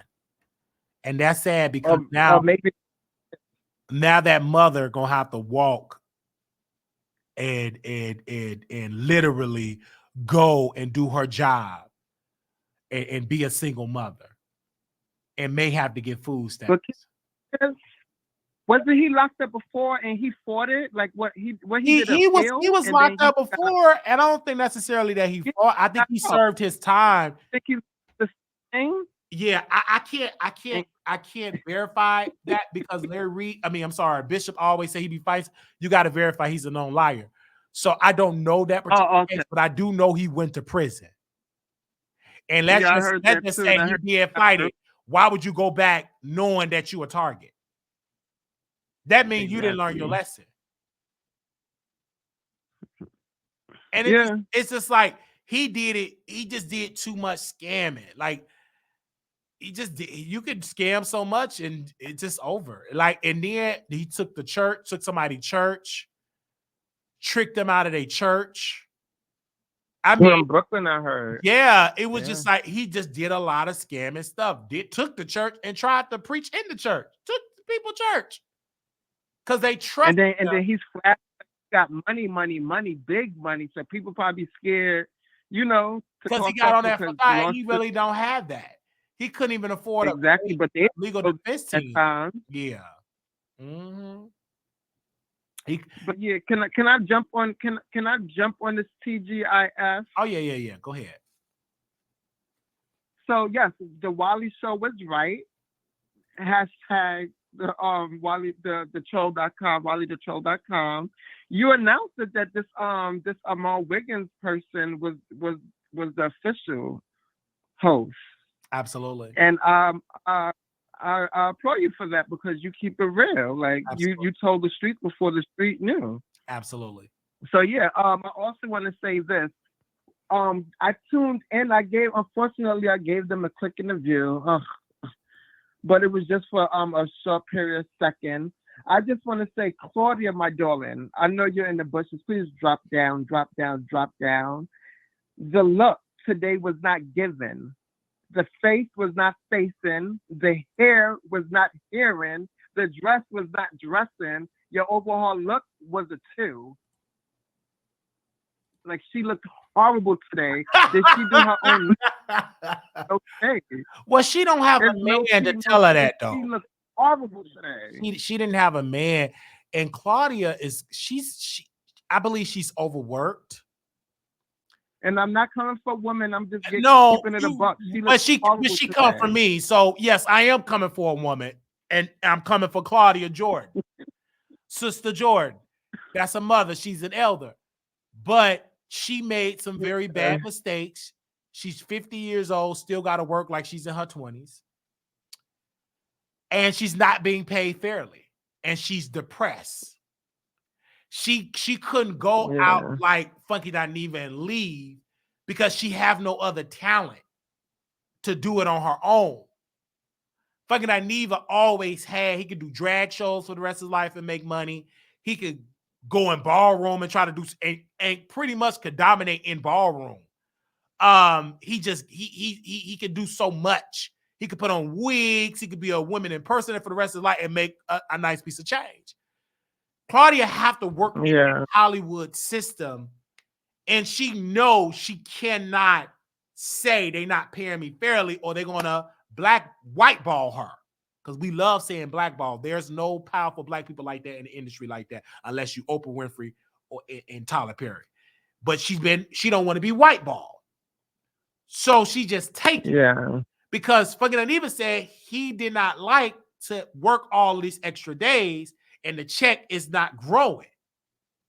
Now her check has not really grown like that. If you really ask this woman, and if she's honest, and she tell you her salary, you'll cry when you look at the white people that does online shows on networks.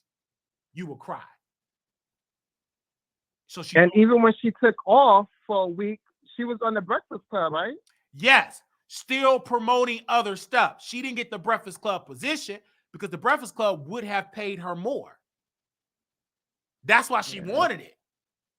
And she could have still did Fox Soul at night. That's easy. You in your house and then do it in the morning and then do that and then go to bed, rest up, and do it in the morning. It's sad because black people, most of them in the industry, from your Viola Davis on down, they're not getting paid fairly. They're not. They're not lying. They're not. And most of them don't even care about the Oscars. The only reason why they care is for bragging rights. Still getting that Oscars for a black woman in the industry and men, you're still not getting no multi-million-dollar paydays. Not even your great ones. So, but listen, Funky said he made 200 or 250K. Yes, but was that for the whole time that he's been there? I believe that was for the year, $250,000 a year for the year. But you also, so does Claudia make more than that, or Claudia make the same? But the question should be, let's say she make $500,000. If you look how much Fox Corporation is worth, how much is it worth? Somebody Google Fox. It's worth a lot, billions, right? Billions. with a I'm not B. mistaken, yeah. Billions. And the best you can pay somebody, let's just say $250,000, and you worth billions? But can we say her manager failed her? No. Does she have a manager? They have the best managers. No, I'm not. Do Claudia personally have I a think manager? so. She have the same managers all your So we A-list have to stars. say her manager failed her. It's not just the manager, it's the system. Because the managers is a part of the system. They know this. What manager you know? And she don't have a husband that's going to fight for her. She's a single Like Monique. 50-year-old man. Woman. Like Monique. Like Monique. She don't have backup. So she just take it. And she don't have no other talent where she can do comedy on the side. She don't have that. Yeah. So it's sad. The best people in the industry, they'll tell you, we'll get them the next time. Then you go the next time, now you 50. The next time come, you still, look at Taraji. And they kept, it's because of her team. It's not because of the team, baby. Call out the executives that they are lowballing these black talent. They giving them pennies. Just call it out. And then the black it's not big mad. It's calling it a thing. Keeping it real. We're keeping it real this year. Right, keeping it real. Wiley's not big mad. Right, they on the same roster as these white actors and actresses, but they ain't getting them payday. But you want to know what? Because if she had spoke up for herself, and if she had told the higher ups she's asking and requesting for more money, a bigger budget, she should have had a budget for a stylist. She should have had a budget for wardrobe. She should have had a makeup artist, hairstylist, because today it was hideous. It wasn't it today, and she was a top today. And if she would have asked for that, they would have gave her walking papers, and they would have put out a story on Variety or all the black that she was difficult to work with, and because of her dressing room, she wanted more. So they wouldn't have taken out of Armon Wiggins' check? No. They wouldn't have gave it to her. If she didn't get it now, she ain't gonna get it. It's just like the more and more I listen to the people in the industry, I always say it's best to build your own. That's how I look up to Roland Martin. Look at Don Lemon. He was at CNN. What did they do? Fired him. They got mad. Let him go. They gave him walking papers. Now he about to do his own online show. The Don Lemon Show going to premiere on Facebook and Twitter and Twitch on March the 18th. It is best, Roland Martin footsteps. Right. It is best to have and control your own. Now, it's okay for some time to work over there to build up your likeness, your brand, but that ain't gonna last forever. You got to leave and build your own entity. And Don was able to get $75 million because he had a contract. He was contract, yeah. He had a contract. And then they wanted him back, but he's like, no, you already embarrassed me. Why would I take it back? Give me my money. I'm going to build my own. I have black people who are going to support me. One thing about us, we love supporting black people. We going to support Don Lemon. We're going to make him hot. He's going to get iconic interviews. He's going to be able to keep most of the revenue. Now, the only issue is he's going to have the same issue like Roland. When you are a black media company, you're going to have to fight like hell to get those advertisers to do your show. The same advertisers that used to advertise on Don Lemon Show on CNN, they're going to act like they don't know him. Oh, no, you're too controversial. But you was doing the same shit on CNN. Only controversy, you black doing this. You ain't a part of the white folks. So that's the next battle.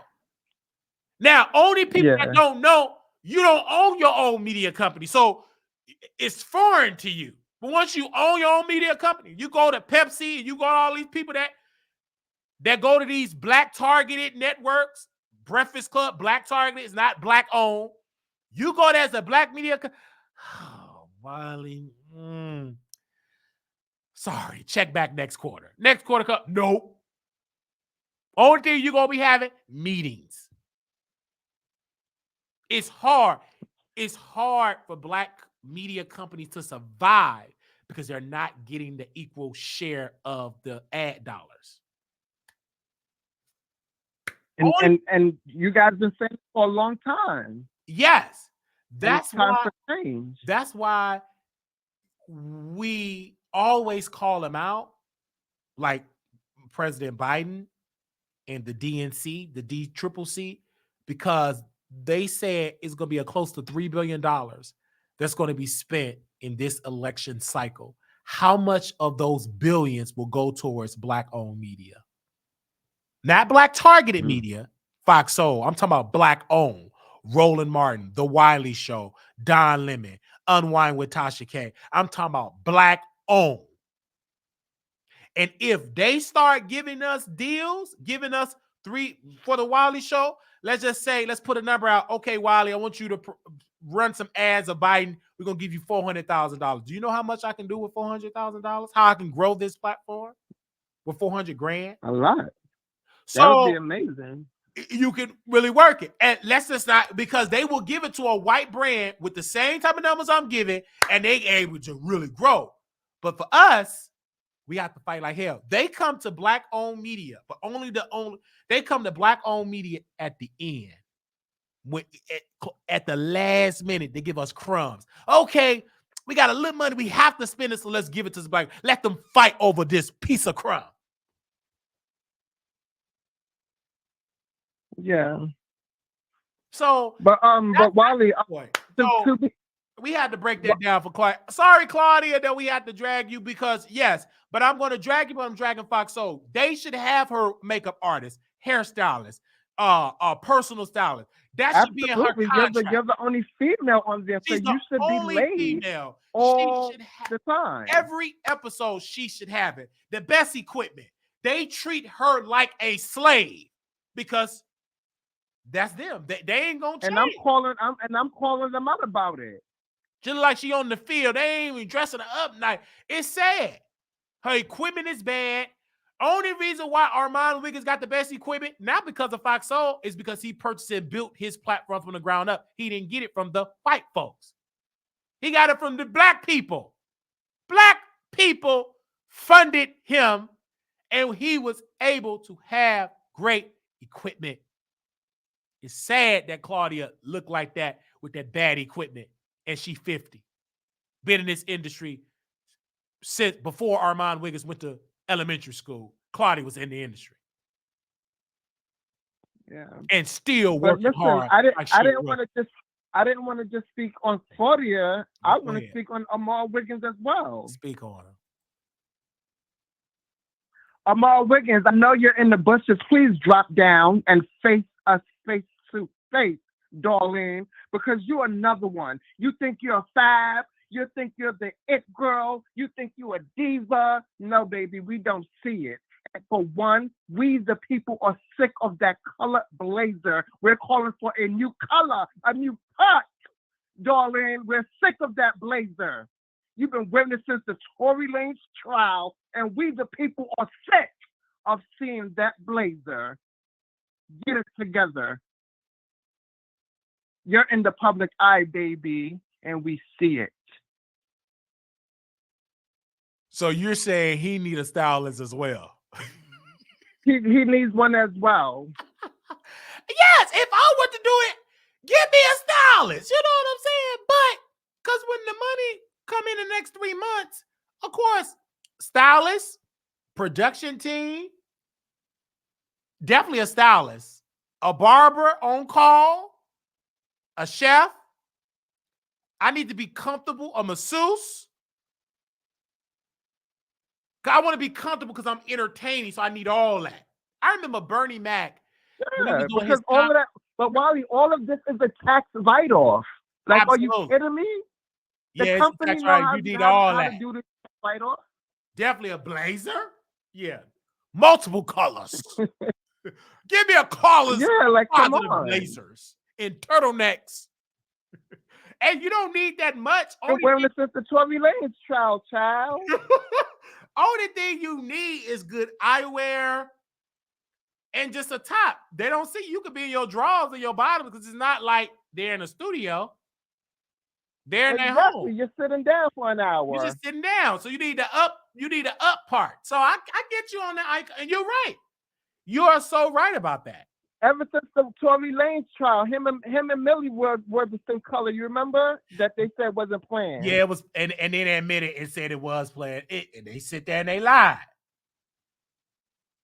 But Wiley, sidebar. The blazers from Fashion Over. Oh, And Fashion Over yes. cheap. Yeah. So why not rack up on the blazer colors? Why not rack up on the colors, all the colors of blazers if you're going to wear blazers? Oh, yeah, it was from Fashion Over when he had the affiliate. When he had the affiliate. It's not like it's Prada, a Prada blazer.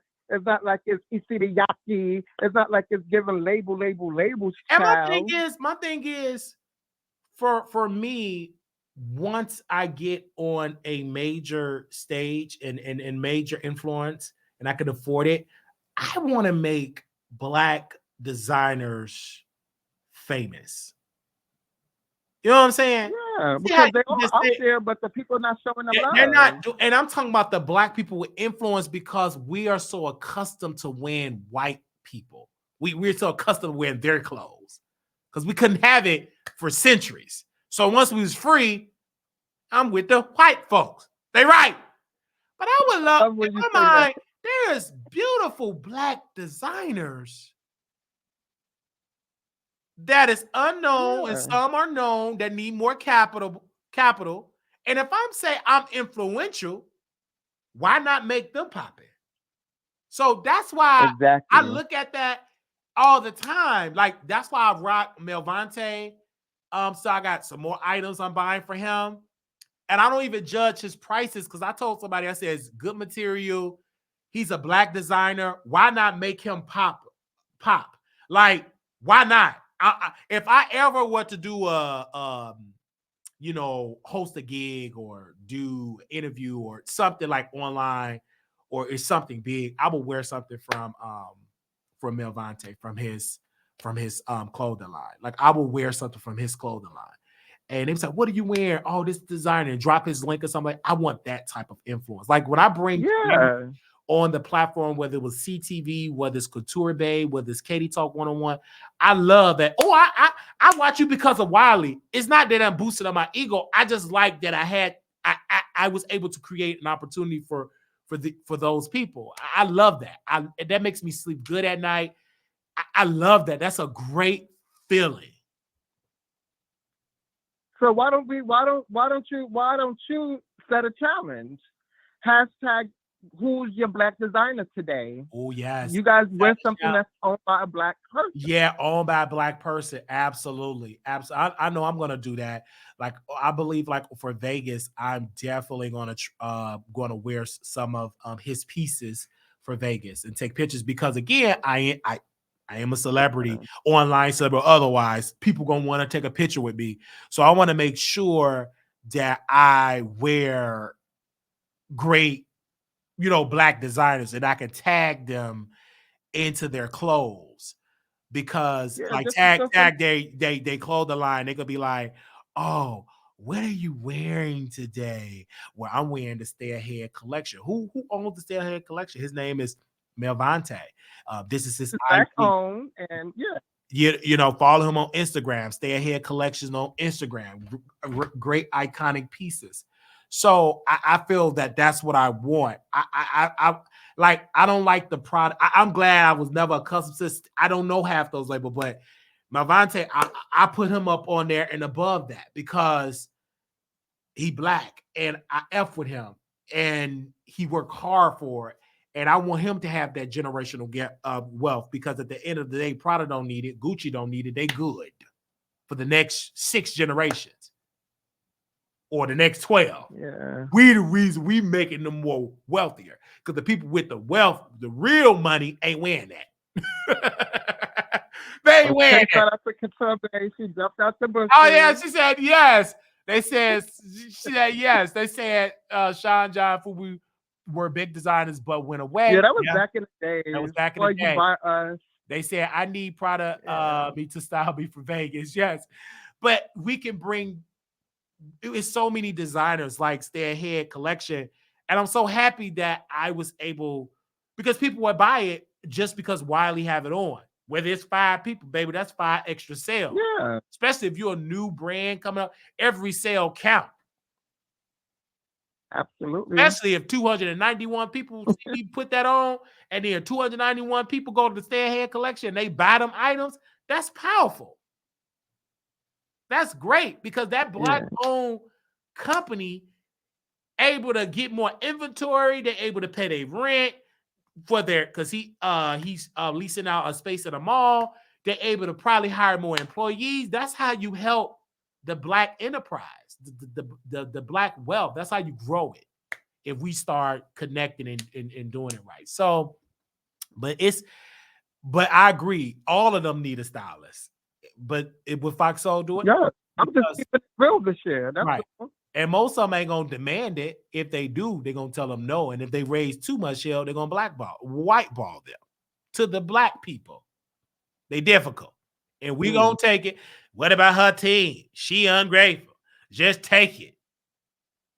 The problem is we've been taking it. I wasn't, and let's be clear, I wasn't being shady, but I was being shady. But when I clicked in and I gave them a click in the view, just for a quick second, I seen what I seen, and it didn't catch my eyes. It looked a mess. So I'm just keeping it real this year. Keeping it real this year. I agree. I'm gonna drop back. I agree. I'll just call in, okay? Right, because you watch. Oh yeah, go ahead, because you know they ain't calling. It ain't beeping. Because when I was watching, it ain't beep. Oh, no, it ain't beep. I can tell when they go. The beep, they ain't gonna call in. They gonna drag me in the comments, say I'm obsessed, I'm a stalker, get a restraining, or they're gonna say you obsessed, you only call in when we criticize Armon, blah blah blah blah. So when I watch, when he is a topic. When he's a topic, and I told you, the more he go up, the more we're gonna talk about him. I said, and I love when you said that, because you're keeping it real. You're keeping it real this year, and it's working. You warned him, so he said. So he said, try to keep going forward, right? Right. And look at the people last night that tuned in. Look at the numbers last night for the Wiley Show. That's great numbers. Great engagements. Yeah, the numbers numbering. So they could get mad all day long. Why would I not talk about a person I've been talking about when he was in the garage? For years. So you think I'm going to stop? What color was it? Yellow? It was a yellow car? Yellow truck? A yellow Jeep that he used to screw in the driveway, because his family didn't allow him to screw in the house. Anyway, I can go there. So, of course, I'm going to talk about it. And people love when my numbers don't even drop when I talk about Armon. That's one guaranteed topic. If he in the news, or they gonna soak it up. What Wiley got to say. They ain't going to admit it, but they going to be in them bushes what he got to say. And it's a spirit going to be, we just going to drop out the bush. Man, you funny. And people saying now, in which I've already knew this, y'all can say what y'all want to say about Wiley. They're going to say in the comments, the man is funny. He's funny. 1,000%, you are. Okay? And so people get mad. I said, you might as well get in with the program or go somewhere else and watch somebody else. It's people, we're going to always talk about whoever's relevant. We're going to be talking about Tasha K tomorrow. So if you're relevant of substance, we're going to talk about you, especially my favorite celebrity. I talk about when he dropped an album. I mean, he didn't drop an album. When he dropped a single, we talked about that and played it on station here. And I bought all his numerous of plays. You gave him numerous of plays. Yeah, so I don't know. I don't understand. And if that's called jealousy, you should have some of them jealous type of people around you. They buy your clothes. they streaming your music. Baby, and there's no say. I purchased the record of the song as well. Right, one of the songs. So if that's what you call jealous, some of y'all need some of that in your life too. If you want to just use that word, because I'm not jealous. I like to talk about people. That means I'm jealous of my mama. I just like to talk about people. And when you meet me in person, I'm a vibe. When y'all meet me in person, I am a vibe. That it's just like you have. I love to talk about people, and I don't just talk about. I went on a rant about Larry Reed. But it's your job to do so don't never feel bad. I don't. I cannot feel bad for me talking ish, and it's building momentum. So why would I be mad? That's dumb. I'm not mad. I just look at the people because they come in the comments again because they know they can't dominate this show and overtalk me because we're going to tear it up. They'll wait until we done and they drag me in the comments, which I love. Drag me in the comments, baby, because I'm a like it. I'm not going to lie to you. I love reading them. I love reading I the love comments. reading them So too. please comment. I love reading them too because, baby, my skin is thick. You ain't going to be able to get on this skin, baby. If they You're not a rookie to this. I'm sure I'm a veteran. Half of the stuff they said it in elementary school. That really hurt because I was a kid. I was a child. I didn't know that was part of my brand. That's like a swagger for me. Nah, it don't bother me. But if they call in, we going to have a debate. Come on, call in. They know we ain't going to be able to do it. Only thing you're going to be able to do it is type in that chat. Type, leave me long paragraph. And this I love. I don't watch the Wiley Show, but you leaving me an introduction, a middle section, and a conclusion. You love the Wiley Show. If you leaving me a whole thesis statement, baby, a whole breakdown, that means you are a fan. And you're a good fan because you left a whole, and then if you leave a voicemail, some of y'all leave voicemail while they're watching your show, and you so jealous. What if Jonathan didn't want to know it? F you, cuss me out in the voicemail. You a fan. Wiley, I thought you was lying about the voicemail, but I remember on Station Head, you played them for us. Yeah. I think it was on Station Head 5. Yeah. Yeah. I was like, wow, people really cut you. Let me answer this, Icon. All right, no problem. I'm going back in the bus. Okay. Hello. Hey there, Wiley. Hey. Hi. So I wanted to speak on the part of Drea getting the bag. Yes. So I've been seeing a lot of commentary, and overall, I'm just so disheartened with a lot of the commentary. Even yours, although you went into like a whole rant with the whole Claudia thing. Mm-hmm. I think what Draya is doing is an even trade. You know, she's with a young athlete who's honestly, all he cares about is beauty and keeping his status with a beautiful woman on his arm. If the age doesn't matter to him, why should it matter to anyone else? I mean, men do it all the time. So what's wrong with a woman, you know, going down in age and trading her beauty for money? Mm-hmm. Young women trade their beauty to older men for money, and it's an even trade.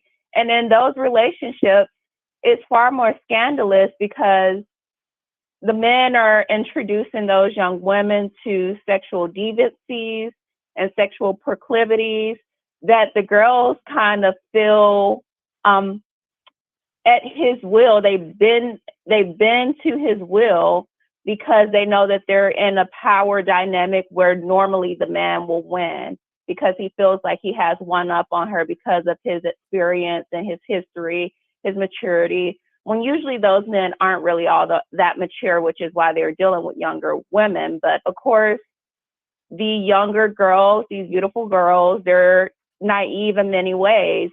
So when I look at a younger man with an older woman, I don't think that dynamic is too much different from what we already see, which is very common with the older men with younger women. I feel like what Drea is doing is a bit selfish because we know she's trying to get a bag, and she did get the bag. And, you know, I don't really have any sympathy for this young man. It's like having sympathy for the devil. I mean, he's there. He would have knocked up any beautiful woman. It wouldn't matter if she was 50, 45, 30, 35. The only thing that matters to people right now is that it's Draya and she's 39, and they feel like she's taking advantage of him. With his position, he takes advantage of himself. He put himself in these positions to be with gold diggers, and, you know, he ended up getting the seasoned gold digger. And, you know, I'm not rooting sis on necessarily, but sis sis hit a lick, and it is what it is. You know, that's the game.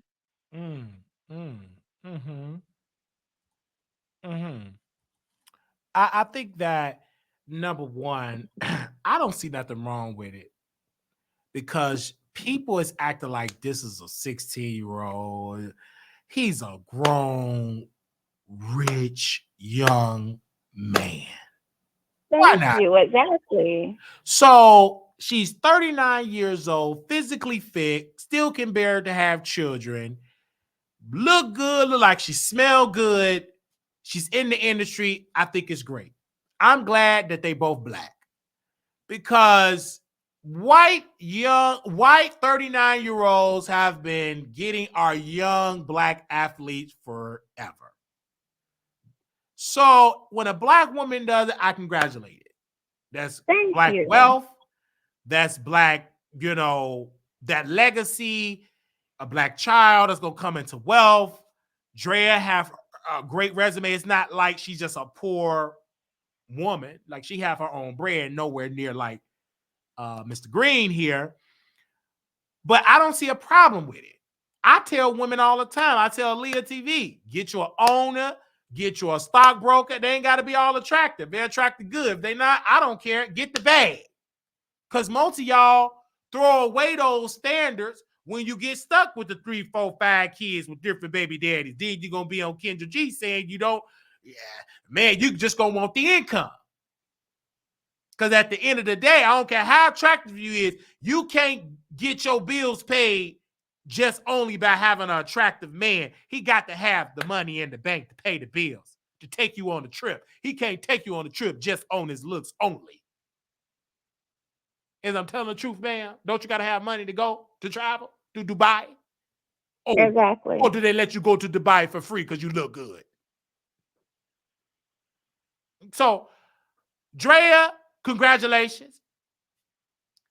When I become a wealthy man in the next 3 months, I'm going to want a younger woman that's 23, 24 years old. Exactly. So, and you know what? People didn't have this type of energy with Al Pacino. His girlfriend, that Nori Alafa or whatever her name is, an industry pass around, but nobody gets upset with her being passed around between all these old white men who are all rock stars. Nobody gets upset with her. She just had his baby and she's like, what, 30, 31, and he's 83. And guess what? She left Al Pacino right after she had that baby. Yeah. And why? And nobody's upset with that. And nobody was upset with Ezekiel Elliott's white girlfriend who said that, he can call the police on her for her abuse, that nobody will believe him. I wish people had this energy about a beautiful bombshell like Drea with a young athlete who's hypersexual, who's doing what he does, enjoying his youth, enjoying his millions, and enjoying beautiful women. One of the beautiful women happened to be 17 years older than him. But, it is what it is. That's the game. Drea looks better than half of these Instagram models that are his age. So he went with what he felt most comfortable with. Those girls that are his age are city girls.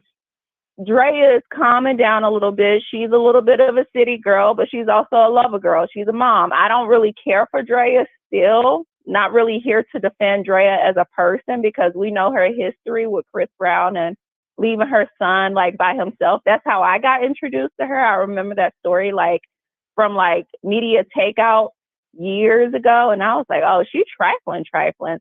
So I'm not really here to defend her, but when you get to a certain age as a woman, you wind down and you calm down. And maybe Draya is more his speed, where he feels like he can keep up with her versus some of the girls that are industry girls his age. Those girls, they're living it up with him, Tom, Dick, and Harry. And maybe he just wants somebody that's a little bit more his pace. And Draya would be a little bit more his pace, where she's kind of doing her own thing with her clothing line, her bikini line. She's a mom. He can keep tabs on her, so to speak, although she's still doing her thing, I'm sure. So, I'm not that much older than him, but guys his age are always trying to holler at me too. And my thing is that the younger guys are going for older women these days. Like Generation Z already looks much older than what they are. Like some of them look older than me, but they're still approaching me. And I'm just like, how old are you? 21 is a little too young for me, sweetheart. So, they're really getting tired of women in their age group to begin with. So, I just have all my thoughts on this. I'm just going on a rant. Sorry, Wiley.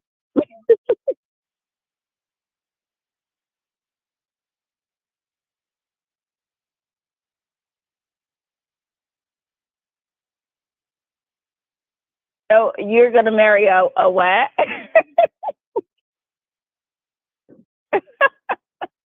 Why did she have to be that young, Wiley? I will be married a 23, 24-year-old. But why? Tell us why. Why does she specifically have to be like 23, 24? She could bear children.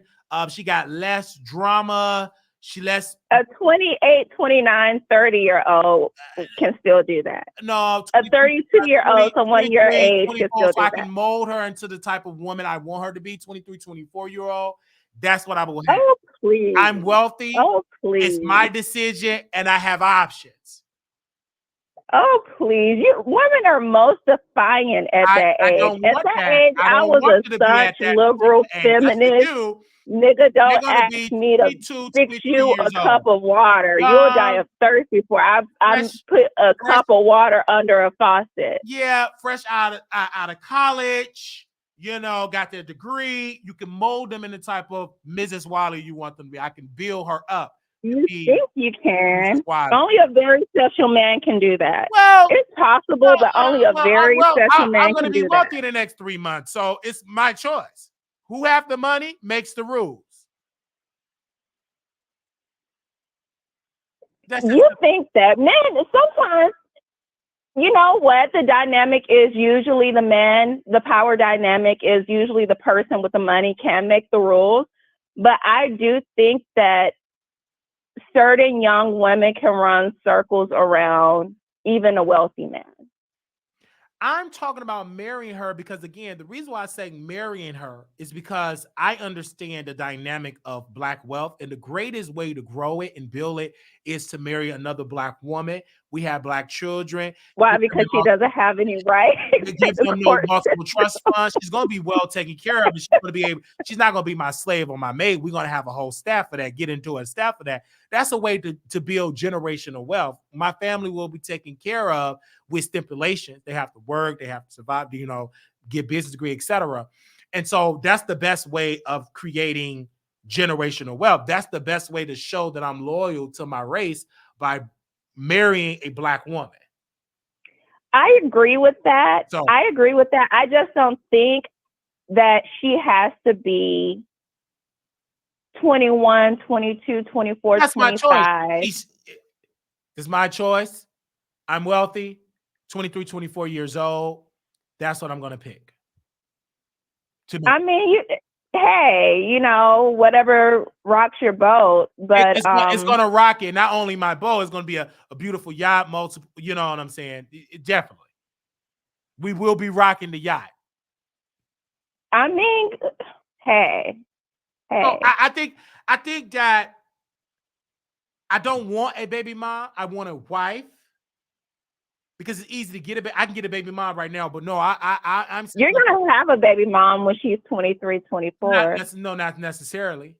Yes, not necessarily. No, not necessarily. No, she would be my wife, and I. You know how much a woman changes between 23 and even 26. She will change and shift with culture, and that's desirable. I want her to change. She ain't gonna. I don't want her to be the same type of 23 mindset as she's 33. No, of course she's going to change the shift, and of course I am. I make the rules. Our priorities change between our early 20s and our late 20s. I understand that, but so priority will when she marries you, she's going to marry the diamond ring and the lifestyle. But as she grows and matures, she's trying to be more motherly, maternal, Mhm. be more wifely. And if you can't be a domestic partner Mhm. and actually be a supportive husband, and where she feels like you're present and she's not lonely in the situation, Oh, I'll be then very present. you're going to be a baby father for sure. You're going to Not be, necessarily. I don't. before you even hit That's your. 40, you're going to be divorced. I rebuke that. No, I will be a successful, great husband to my wife. Okay, well, if you're a successful, great husband, then yeah. Yeah, I'm not You going to know, be a bad husband. I don't even want to put that in my mind, in my psyche. I'm going to be an awesome husband, dedicated husband, a leader. good, And for my good. wife, she's going to Now, be a all of this does not apply. If it yeah, don't apply, yeah, let it fly. yeah. Because I don't see it. I'm going to be also a great husband for my future Mrs. Wiley. Oh, that sounds good, Mrs. Wiley. Hello, Mrs. Wiley. I just love that. I love that. You know, I like when people, and shout out to Wes Cluckin, when she said, "Hey, Mr. Wiley," I like when you put Mr. by my name. I love that. That is powerful. So yeah, the next 3 months, wealthy. That's why I'm glad I don't have any children or anything. I'm glad, you know, I really want to have children, and once I'm wealthy, then I want to have as many children as possible. I want to be wealthy.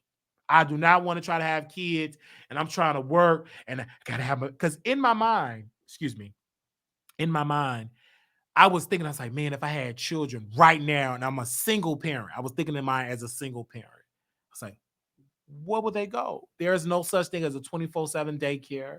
You have to be careful who watch your children. I want to be there for my children. I don't want to just be at work. I want a team. And then it shift out of my mind. I said, Lord, thank you. This is why you want team. This is why, because of this situation. You saw that single parent thing. You didn't want that. You want us to have a village, a team. And I said, Lord, that's why I'm glad I did not mess up and have all those children. I'm so glad. That's one thing I thank God for over and over again. I can change my mind about what place I'm at, but it's hard to try to change your mind now you got kids, because now you got to calculate your kids, school, their you know, their friends. You know, you got to make sure they're provided.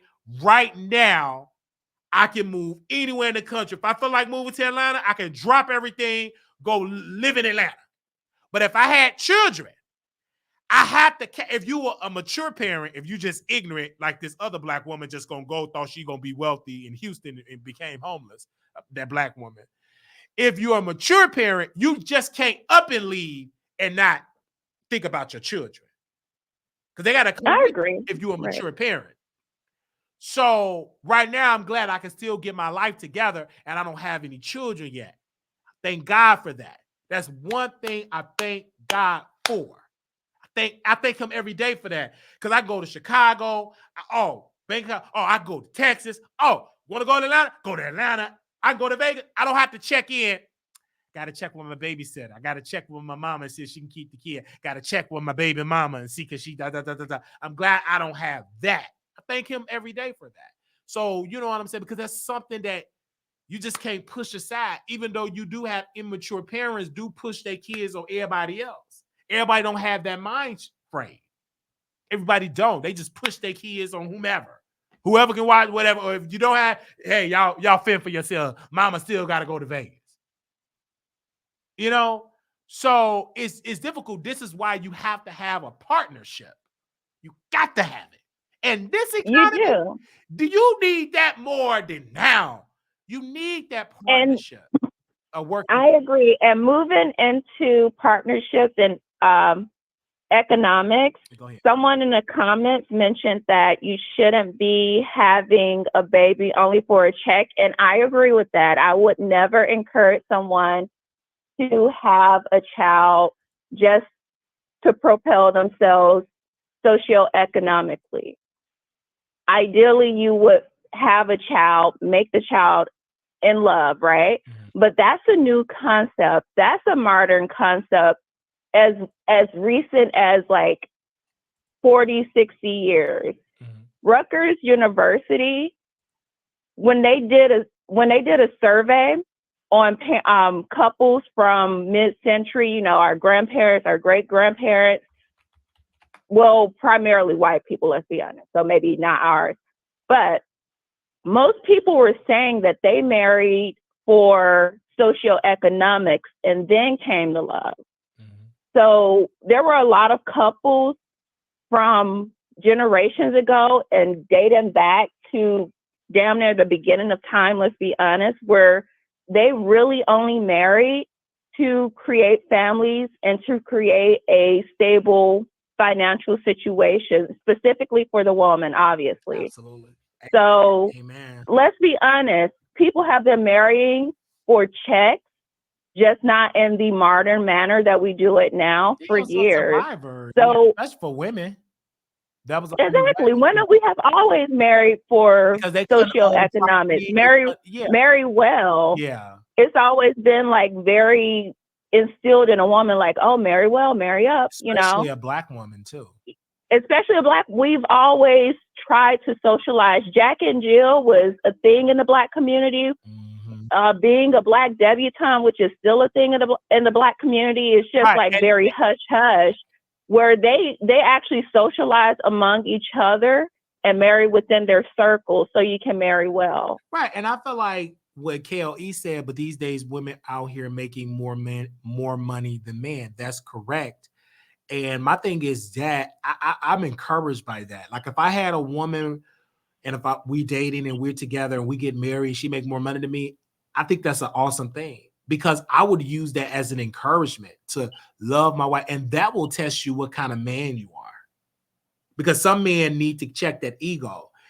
And some men say, oh, I don't feel like a man because a woman making money. I would feel like a great man. Because I will be honest, I would not marry. But you want that made you less, significantly less. But some women do it. They don't. And those women are happy. Those are most of those marriages end in divorce. And I'm not promoting broken homes. I would never encourage that city girl lifestyle to go ahead and marry a man for a check. But this is also because of social media, though.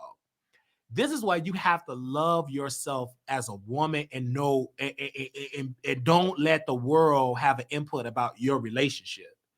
Because when I remember my uncle tell this testimony, and my aunt graduated from college and she wanted to marry my uncle, right? To be with him. He was in and out of drugs, you know what I'm saying? But she loved him. And my grandmother told my auntie, she said, leave my son alone. He's no good, but she loved him. So he got his life clean, started working. Now my aunt graduated, got her bachelor's. She could have had a job. She could have been successful. And he worked. He became a minister, then a pastor, worked at a hospital as a janitor, and they've been married for 40 some years. So my point is, what if my aunt would have listened to my grandmother? She would have never had a husband like that, that gave her a choice to say, do you want to work or do you want to stay at home? Some women don't have that as a choice. They have to work. And my uncle, I looked at him for this aspect. He made it work. I never seen their lights off, their gas off, their water off. Now, they did have some humble beginnings, right? But everything was good. Everything was good, like the financial piece, because God made a way. Because God wants the man to be the head of the household, to bring home the money. That's how I was raised. So I love looking at that dynamic, and I love the fact that they didn't let the outside noise to persuade their relationship. The problem is now, because of social media, we're looking at social media and these people, and you're trying to apply all of that stuff to your relationship. You see it's not working because most of that stuff they're saying is not true. It's hard to apply that.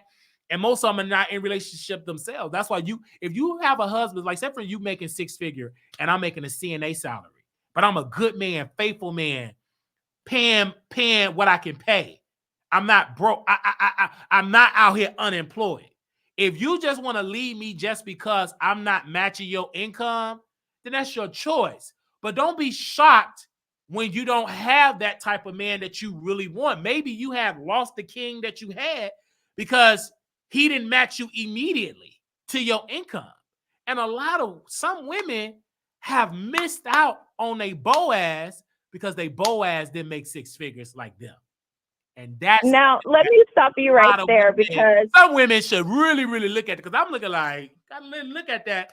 Because, like, you just want the man, because you're finally, because I talk to women, like, get a man with the income, and they said he trash. He coming with the egos. But that's what you say you want. They're going to come with the egos. They're going to come with that. It's just like when women say that, because at one point they said they want men to work, bring home the check. Okay, he working 2 weeks, making 40 hours. He love what he do, but then you don't want to date him because your homegirls, most of the time, your inner circle, he only a CNA and da da da da da da da, and you listen to them, and you leave your good man, faithful man, only because he did match you with a six figure. You need to give it time to grow. I've seen that happen. It's hurtful that it's a lot of brothers out here that get stepped on because they can't keep up with the income base of the particular partner, and it destroys them emotionally, physically, because it hurts their ego. But that's like a conversation. But at the end of the day, sister, that's your choice if you don't want to marry me or be with me.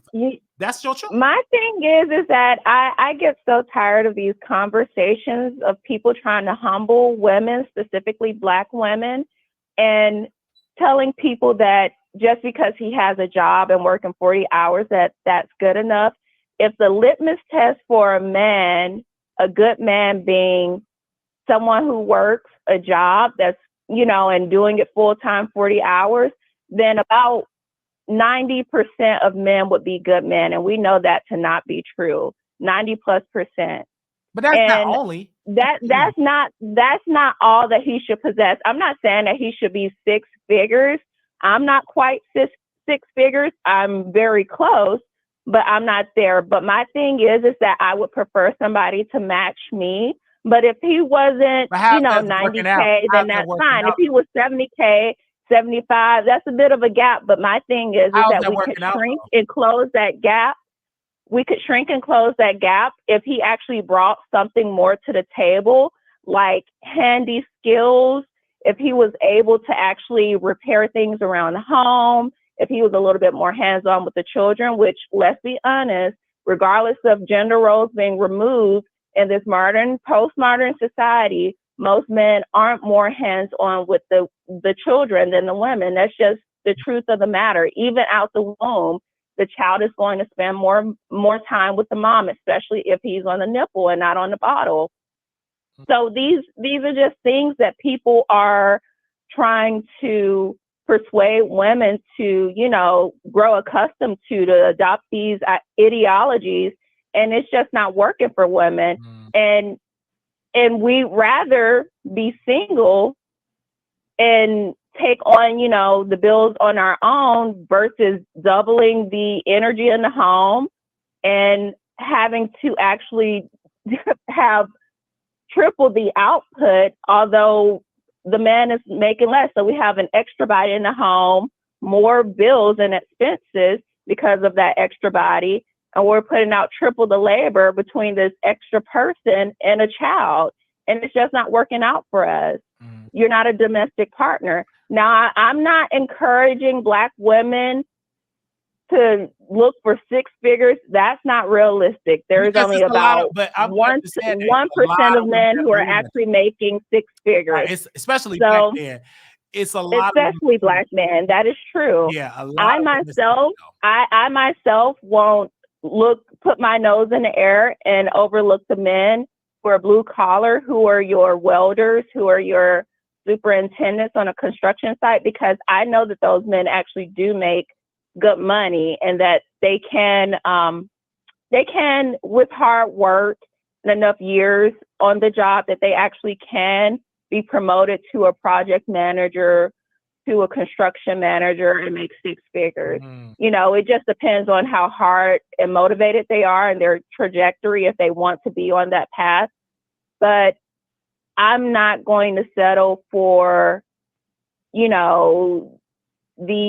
has a job and he's making $15 an hour. That should be good enough for you. That in those type of cases, I would rather be single. So people ask me, how is that working out for you? It's working out just fine because I'll pass up on them and not look back. But my point is, I have to challenge that, because I'm not just talking about a man that's just making that amount. It's other characteristics about the income. He's faithful, and those other characteristics I pass up. I want to paint the whole picture, because you said it may take years to do it. The problem is you're not looking at the full picture. If you're just judging a man only by the income, or a woman only by, I'm gonna look at it for the man, because I believe the man's supposed to provide, but only by the income, and it ain't match it. But I ask you other things. Are you in love? Is he faithful? Is he treating you right? Are you just gonna just give that? And like I said, that going back 15 minutes ago, most people would say that love is love should be the last thing. And arranged marriages, love is supposed to be a noun and a verb. Let me finish my point. If you asking that he's faithful, and he's faithful, that's very important. But right. you got to let me finish. If he's faithful, he's bringing home the money. He know how to balance a checkbook. His credit is good, and he got all the check balances. For a woman with that, you can work with that. The problem is some women with money is being persuaded by a system of these sisters. They in a circle. And they let them persuade. I can guarantee you. Well, I can't speak to those women, because I would tell those women not to look over a guy without a degree. Even if you don't, and all that. Even if you don't want that particular person, for that man, somebody is going to get attached to that brother and love that brother and be successful with that brother, and they're going to grow and have a thriving marriage. My point is this. If you're just going in marriage only for the 6 figures, good luck. Good luck. And T tell me, and if you already got children, women, good luck. Tell me how successful you are. I'm going to say it again, because I know you ain't going to like it. If you got kids, if you just got one, or especially if you got more, tell me how successful that is. Getting a black man with 6 figures, you with kids, tell me how successful that is. And please call us to the show and tell us how you did it.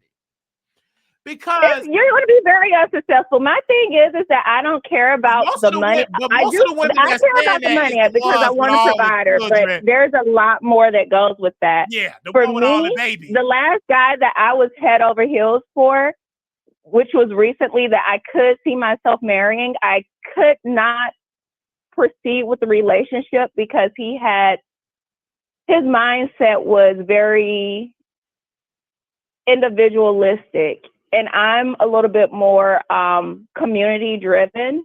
And I do believe in being a pillar in the community. I do believe in Pan-Africanism, and he did not understand the concept of keeping things within the community.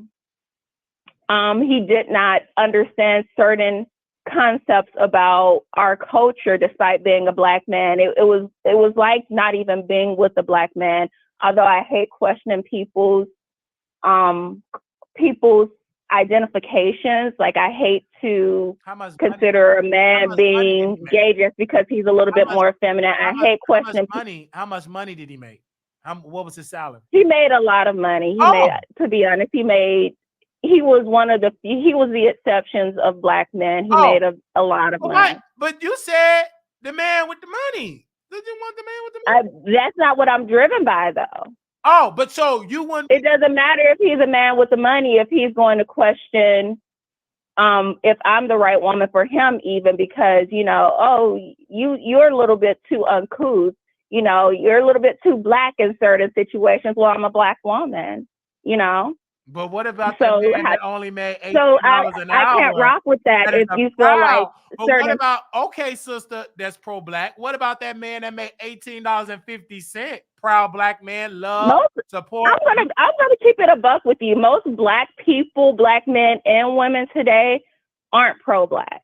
That's I'm just asking, number well, one, no, I'm asking you a which question. is What if you would have came in contact with a man, made $18.50, pro-black, love black people, Malcolm X, Dr. King, Harriet Ooh, Tubman, Malcolm Rosa X, Parks, yes, I would that love absolutely be Brother with a man Malcolm, like that know how that. to quote Brother Malcolm, Absolutely. love him dearly, living by his principles, being a survivor. But you wouldn't date Brother Malcolm because he didn't make no money like that. He was grassroots. He didn't make any money from the Nation of Islam. But my thing is, so you wouldn't have paid him no man because you would have walked past Brother Malcolm. See, now you're putting words in my You mouth. would have walked Malcolm X past is Brother my Malcolm. dream man. You don't want The to date hell is out, Wiley? Get out of money. here! I'm about to hang up on you because You would have honestly, dated you Brother talking Malcolm, sideways about that my he didn't make man, no money. Malcolm X. There is not a black man on this world that's anything like a Malcolm X. I'm just Period. saying, but he didn't make the six figures. That would not. I wouldn't give a damn about that. Are you kidding me? Oh, so it's a mindset. Okay. He has the ability to make six figures overnight with that type of mindset. If I talk like he Brother cannot Malcolm, have a dime. He could be negative like with that type of mindset overnight. He can be a millionaire. Don't eat pork like Brother Malcolm, but you'll give me the draws, even if I don't, because I got that Brother Malcolm spirit. That's what I'm I can get the draws. That is mad. I'm sorry. And assalamu alaikum, and you'll give me the draws. I'm sorry, I have not met a man that's that conscious ever. Oh, you never met? You meeting one right now? I'm sorry, nobody has happened to meet the standard of the Honorable El Haj Malik El Shabazz. Oh, okay. Sorry. Okay, then. Sorry. Well. Those type of black men don't exist. They do. Not anymore. They're pretty much extinct. Black conscious brothers out here. I don't see the Soledad brothers and the Huey P. Newtons. There's plenty of them brothers out there. Where they at? Where they at? Outside. They at the grocery store. They at Walmart. They at the gas station. Okay, we're going off course. They're not. I'm sorry. Okay. Well, they're more in tune with your Kodak Blacks and your No, ma'am. Yes. You gotta change that algorithm out there. But thank you for calling in. Okay, it was good, Wiley. I hope some more people call in behind us. Yeah, they will. Thank you, ma'am. You're welcome. Bye. Hey, you live on the Wiley Show. Hello, can you turn me down in the back? Can you mute me in the back? Yeah, I just wanted you to mute me in the back.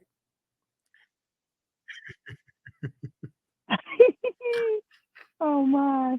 She said she wants to Brother Malcolm. He didn't make six figures. He sure did though, but it's because she know post Malcolm. She didn't know nothing about no pre Malcolm. Come on.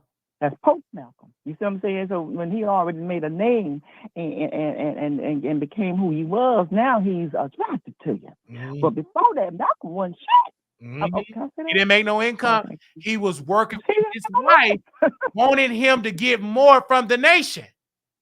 She said they're using you. They got houses and car. Malcolm, remember what was the lady name? She pulled out this is what we own. Open up your eyes. And then when he left, she had 6 kids. That woman had to go to college. She had to work.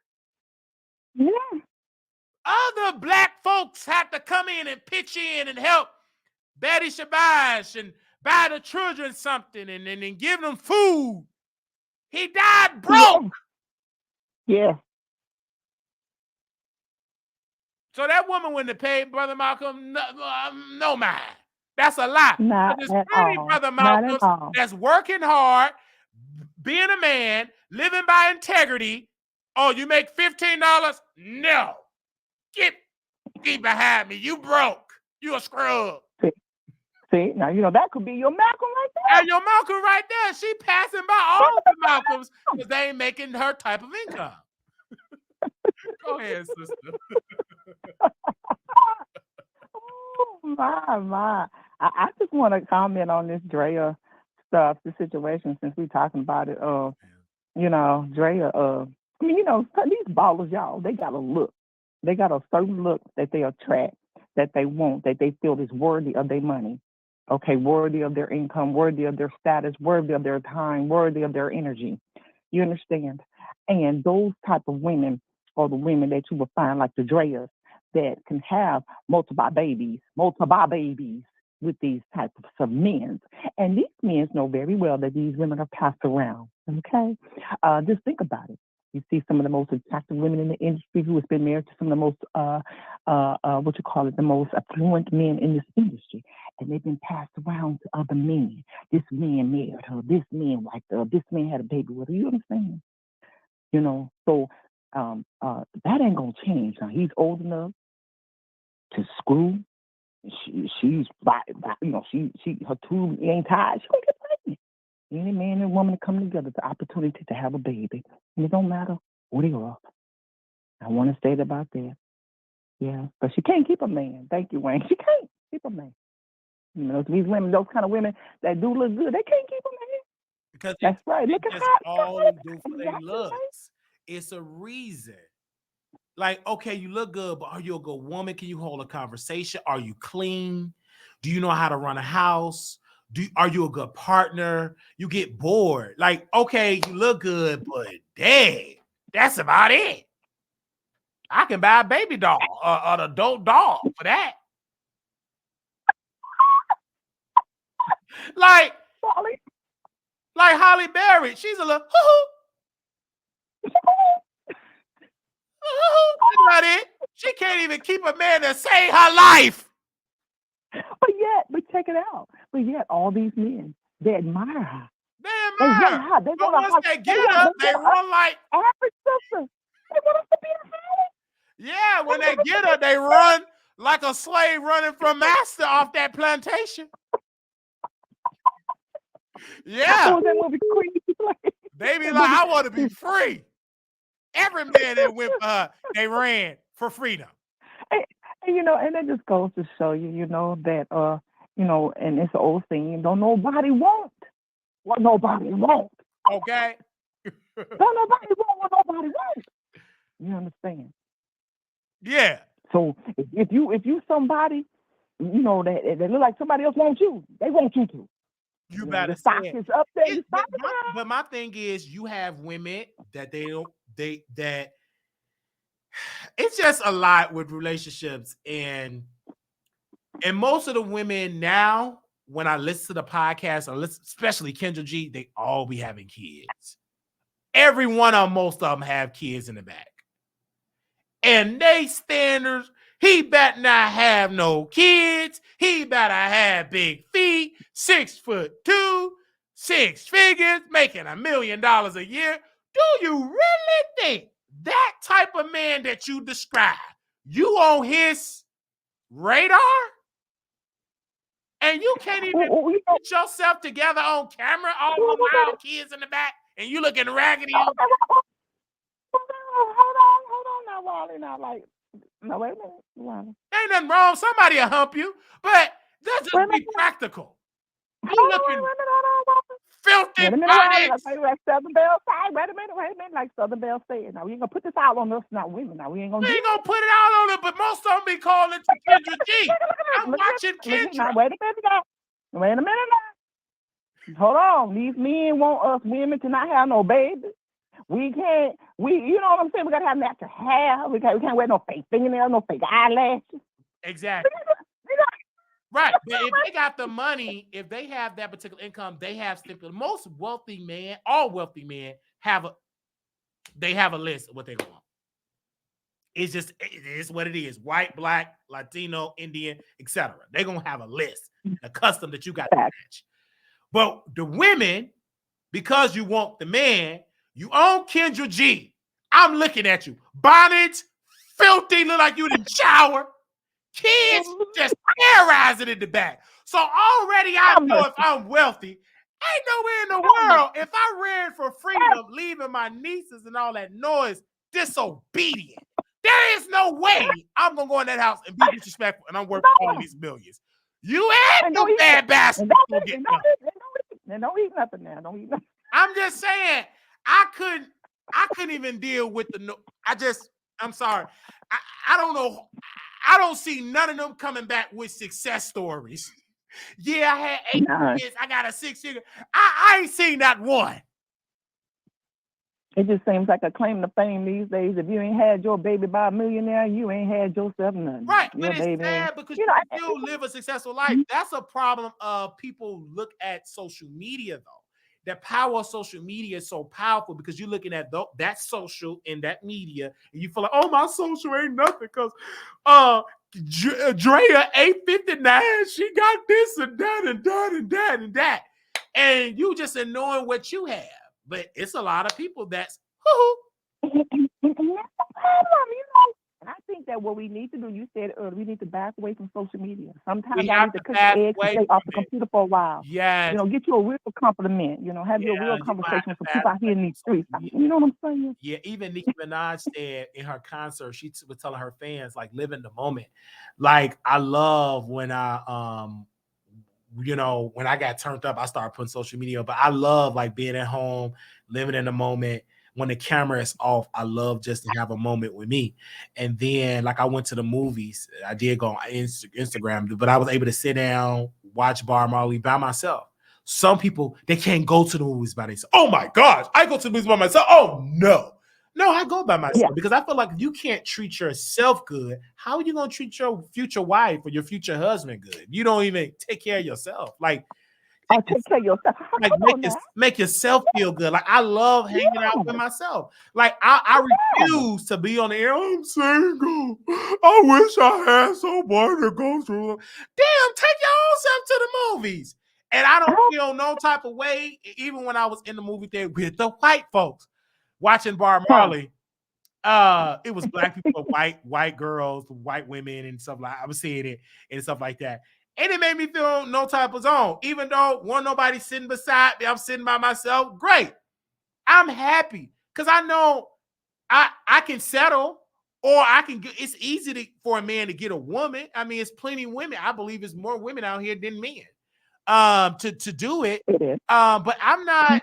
I'm like, hey, I like me because I know financially, because of my mindset, if I do date a woman, you gotta have an income. They're going to go out. I got, you know what I'm saying? Then if they come live with me, that means I'm taking on 2 income. I'm taking on 2 like bills. Everything is triple. Everything is double and triple. And then if she have a child, basically everything is up. So I really have to be, especially for if a woman have children. You can't mess around with a woman with children because she coming in with a ready-made family already. So either you're going to be a husband, you can't play around. She don't need no boyfriend. She don't need no boy toy. She need a husband. She going to need a leader to lead her and her children. It's going to be our children now. But the mindset is just like, you got to have that mindset. Because when you deal with a woman with children, it's different. It's a different vibe. Because if you dating her and marrying her, she bringing her children. It's a package deal. This ain't no, you can't ignore it. Like, you have a woman with children, it's more with that. You got to talk to the baby daddy if she still got one, if he's still breathing. It is a package deal. It's about you. She have to, not the first time when you dating, you bring your children around. I don't believe in that. But somewhere in the line, you got to see how I act around your child, because some men don't like children. So you got to see about that. I'm telling the truth, sister. It's some brothers, especially if they don't have kids, you got to know how they act around kids. But you do realize that them children was made by a brother like you, my brother. I understand. I understand that, but you as a woman, you got to know. You know what? Let me break this on down. Wow, it took forever. Break it down. let me tell you something, but I really just gets to my spirit when I hear stuff like this. You see, a man, he can lay his eggs everywhere. Yeah. You know what I'm saying? Crack his shells and the shells stay where they at. A woman, every time she come up with, when she lay her eggs out and have all these babies, you see her babies. This nigga here on the street, he ain't got no children toting behind him. So he's attractive, he's appealing, but then he have the nerve to expect a woman that he done probably laid about 4 or 5 children somewhere, and then expect a woman he gonna nest me almost damn near a virgin so he can mess with her. Right. But I agree with you. But what I'm saying is not just when you dating. No, I'm talking about when it's getting serious. Let me make the full statement because I'm talking when it's getting serious. When it's getting serious. You didn't fall in love. He fell in love. He got to meet the children. Right? Well, I would say this, women, if a man fell in love with you with your 4 or 5 kids, girl, he'll keep them. He'll keep them. But my thing is this: you can't act like women can't act like men can't act like you single. You got to bring that up on the first date that you got children. You can't hold that. I'm sorry. But and I'm gonna say, as much as these men out here, they act like they're brothers. Like, hey, what's up, man? What's up, bro? You know what I'm saying? And then they still act like they can't be with a woman that may have another man's children and still being to be a father to. That's true. That's true. But most of the dudes that you do it, they ain't gonna be able to operate like that. You would know, like you gotta know, like it's really something. My heart do ache for single mothers, particularly, and for single fathers. But for mothers, I'm gonna stick with this. It's because they are not. It's like it's hard. And I remember I talked to a sister on my privately offline. She said, Wiley, she said, no offense, I feel lost. I said, why do you feel that way? She said, Wiley, I'm not living. It's just like I'm getting up, going to work, I'm lost. And she said, I feel guilty because I still want to have love, but I don't want to say it because then people say, what about your kids? They love you, but you know what type of love I'm talking about. So I get it.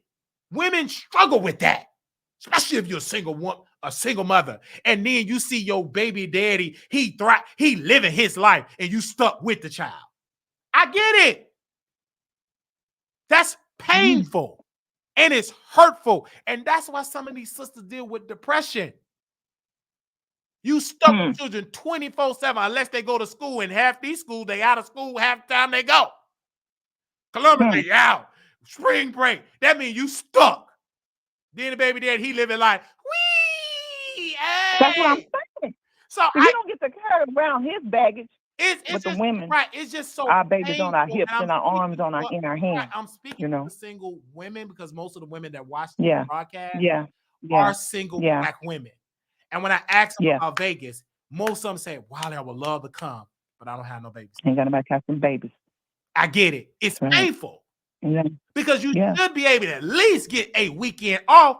But when you're a single parent, there is no weekend off. If you don't have a village, it's all by yourself. And I tell my sister all the time, you blessed to have a village. You're not going to always have it because there's some single mothers out here don't have no grandma they can go to or friend they're going to go to. They literally have to bring them to work. They literally have to make deals with their boss. Please, can I bring my child? Can they just sit What about them women that do have them mothers and the mothers tell you though? And they don't do it. These new grandmothers, baby, they out there, right? You can't take your baby with you. They out there dropping it low. These new grandmothers, you ain't got no business being there. Baby, now, I know some women. Right, these new grandmas, they ain't doing that. Baby, this new generation, you can't take your kids. You don't need to go. You had them. You can't take your baby. I raised my babies. Man, please, you better go ready. Mama going to the casino. Mama going to the boat. Mama got a rose to get into to dig in me. Baby, I ain't watching your kids. Baby, these new grandmas, they turn. They in the club. They gonna comedy show. They gonna meet you there. They gonna beat you at the comedy show at the club. They at the club comedy show getting it in. They already got. They ain't watching your kids. They got the echo and everything. Yeah. But I do like my spirit like do ache for like single mothers though. Like it's really something. That's why I entertain. Mostly I'm entertaining single mothers. I'm entertaining them very well. And when I do talk to some, my heart do ache because they still want to live, especially if you're in your 30s, in your 20s, in your 40s. You ain't dead. You ain't 80 years old. You still young. Yeah. You just that's just like you just stuck at home. You can't go nowhere. If you go, the kids going. It ain't no fun because the kids going. You can't be an adult. You a parent. Put that down. No, you ain't get that. Where you at? You know, it's always a double standard. You know, a single mother, you know, even when she tends to date, you know, and her children's father live in another household, you know, they tend to come down on her like she can't go out. She's supposed to be, you know, a woman and to be, you know, treated, to be, you know, adored and you know, to be wined and dined and to be dated because she got children, you know, and it's sad. Yeah, It's and so then also too, you have some of them single mothers that do go out on a date with a good man. Then the baby daddy, I don't want him around my kids. Yeah. They jump up out the bushes. I don't want him around my child.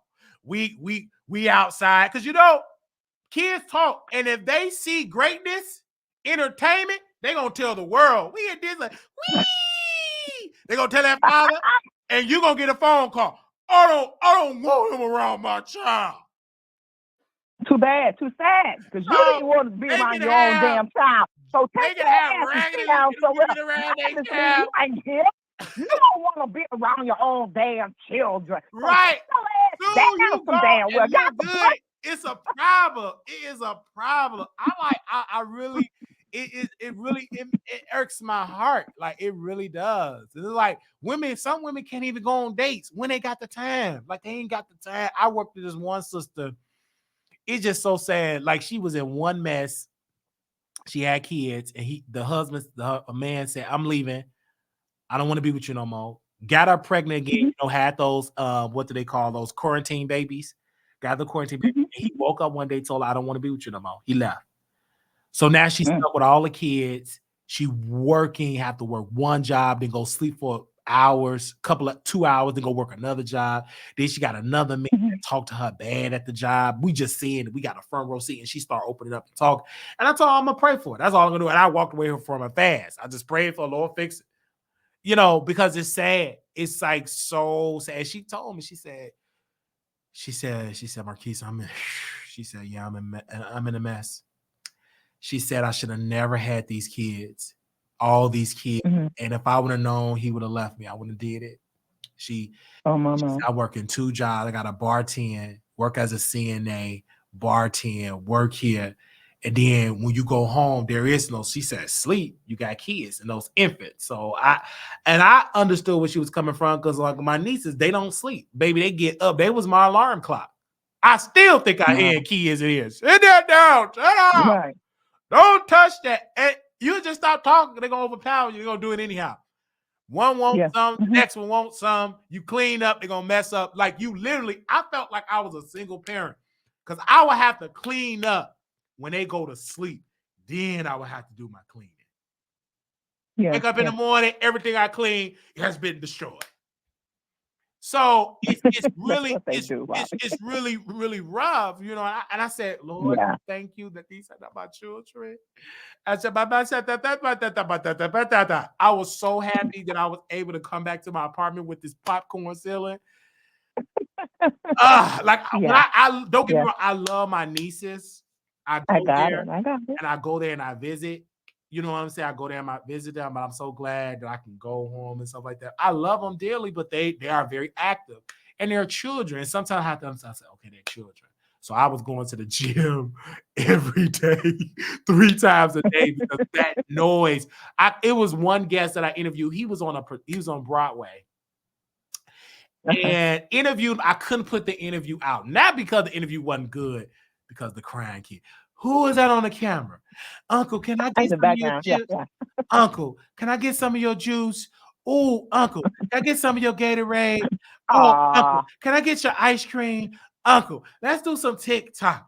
Oh, Uncle, let's watch this movie. Oh, Uncle, what's the name said? Can I get another bottle of water?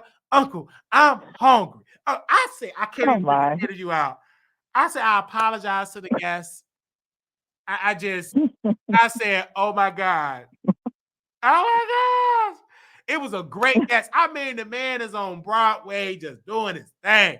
Couldn't put the energy on. All this, uncle that, crying, bring it up. Wow. Put that down. I told you to put it down. Why would you bother? Excuse me, yes. Excuse me. Get it back. You better bring it back to me. Don't you talk back. And I'm running, tripping over toys, slipping, falling. I said, you know what? It's time for me to pick up my bags and go. I can't do it. I won. Oh my. Who drunk my juice? You shouldn't have bothered. And they still go, after you get through yelling, I buy some new juice. You better not touch it. Go to work, juice gone. Don't touch my. That's what they do. That's what they do. I go in my room. I had some snacks. I had some candy bar snack in the box. Man, my baby niece went in there, ate them all. And I thought, oh, did it. Did you eat it? And then my baby niece, I ate it. I said, oh, my little precious little thing. Did you eat my little thing?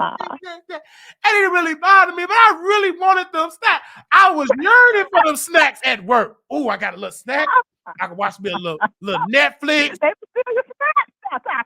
They ate that whole box. I said, who ate my snacks? I'm sounding like Bernie Mac. I'm like, I couldn't believe it. And I really wanted them snacks. But with kids, you can't leave no snacks around because I just thought because in my house, I got snacks on the table, snacks on my counter. Don't nobody bother. It expires sometimes. With kids, nope. Soon as you bring it to Walmart, they look. And I'm just bringing it out, stacking up my water. And then I go to work. They like Baby D. They want all the snacks. Right. Multiple bottles just open. Half open. Who drunk my bottles? Juice. Yeah. And then I tell my baby niece, I said, this is sugar-free. You're not going to like. I like sugar-free. That's my favorite. They still be drinking it. Oh my, that is so funny. I love my niece. I really. Of course, we gotta love them. We gotta love the babies. We gotta love the babies. I really love. I love them enough that I got on that plane with love. I said I'm gonna be back for birthdays, birthday celebrations when you graduate from 8th grade in high school, and for your birthday. Yeah. I'm gonna be the uncle who come for holidays. All that coming for about a month, 2, them days is over. I ain't gonna be able to do it. My blood pressure was sky high. And I said, I'm eating right. And then I Googled it. Relieve stress. I said, I can't. I see 2 stressors here right now jumping over. Asking me to do a TikTok, asking me 1,000 questions that I already have. And then sometimes, I don't feel like asking no questions. At this time, I just want to chill. I don't want to talk. I don't want to watch no kid movie. Yeah. So I had to leave. I had to flee. I literally snuck out like a woman that's leaving her husband. You just got to sneak. That's how I snuck. I packed my bags and I just snuck out. I said, Mom, I'm gone. I gotta go. I gotta be a superstar. I got to go. I can't be here. I had to at dark. And then I got hold you back. Yeah, they was like, you hold me back. Yes. I'm like, I had to hold you back. And then I wonder, I was like, oh my God. Why they ain't ready for no kids? He can't have no kids. Why they ain't ready for no kids? I don't think I'm ready. I'm not like ready. Sleep in the night. I love my sleep. Yeah. Maybe with them kids, you just hear noise. Just know it. It's like it's a party. I said, who up? Go to bed. Get out of that kitchen. And then I just go to sleep. And then I'll be like, get out of that kitchen. Oh my, I am in tears. They just put me to sleep. I say you got that midnight train. I took that midnight train. I was out of there. And then I was just so tired. I'm on the plane. I'm on the plane knocked out. Usually when I was Yeah, on the your plane, Thursday bad. I'll be on the plane reading a book, give me a couple of snacks, talking to my neighbor that's sitting beside me. When I left Chicago, every time I could, I sleep. I miss the snacks, the pretzels, everything. Snoring. I be snoring hard. I used to be up in there, listen to my music, listen to my book, peace. Man, I live real hard. You are now in Dallas, Texas. Welcome to Dallas. Well, I said, we in Dallas? Did they serve the snacks? Yes, sir. We served snacks. You was asleep, sir. I was like, okay. I am done. I never really right. used to sleep on the plane. I used to be listening to my music, looking at clouds, thinking about my life, my future, everything. You be tired. Soon as I get on that plane. So now when I go back, like a brand new baby. I got to go back. Baby. When I go visit, I got to be in my Airbnb, my own hotel. I come visit. Right. I got to go to the whole. Because you need your peace. I got to have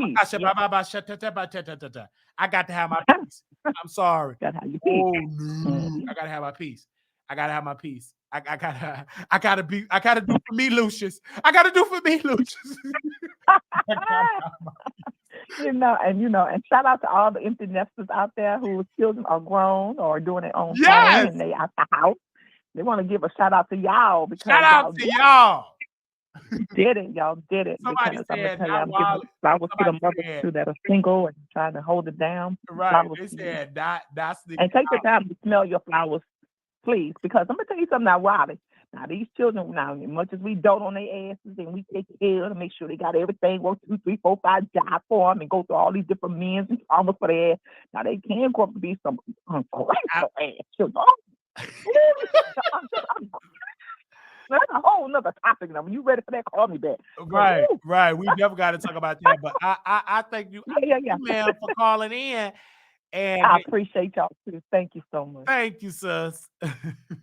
All right. Take care, y'all. Good night. Woo, good night. Right. Woo. Good night. Did we put on a show today? Oh, 3-hour show. Baby, we're going to have multiple clips on the show. Maybe I'm going to chop this up like a pot roast. I just want to thank you all. Don't forget, we'll be in Vegas April 26th through the 28th. Couture Bay and myself, we'll be in Vegas. I'm looking forward to it at the Palace Station Hotel Casino. So we can start, it's going to be great. I'm looking forward to have some fun. April 26th to the 28th. Really, really looking forward to it. Y'all can be there. Meet me there. You can take pictures. We're going to vibe and all of that. People that work in Vegas, this particular hotel, you don't have to pay for parking, so which is good.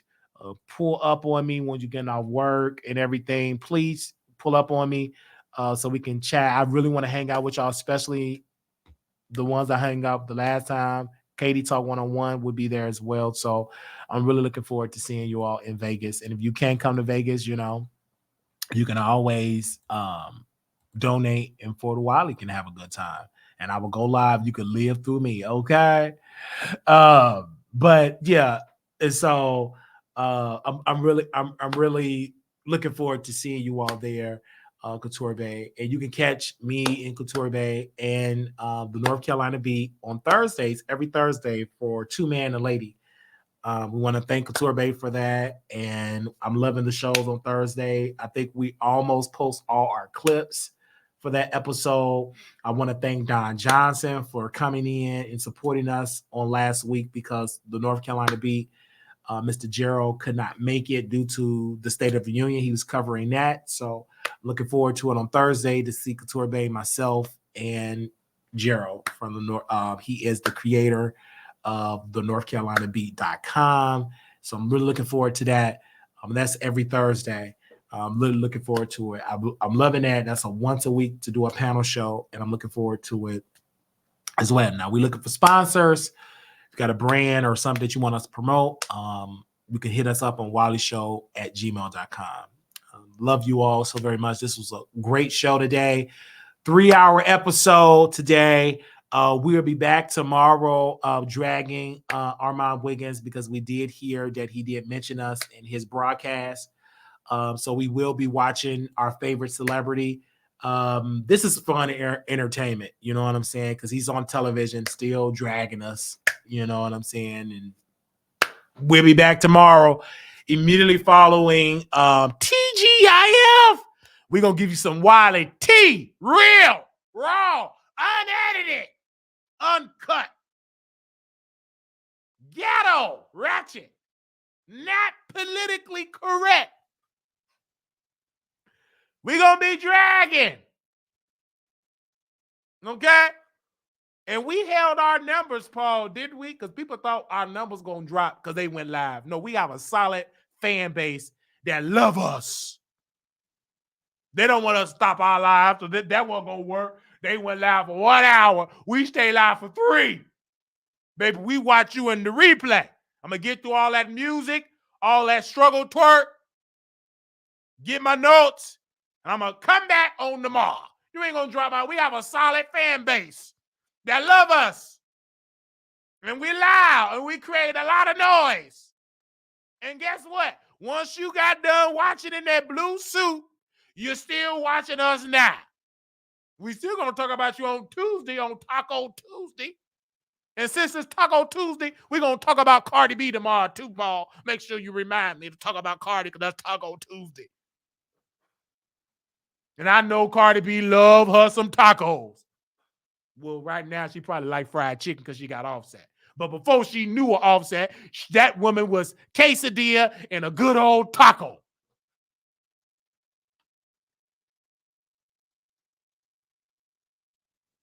So we going to talk about it.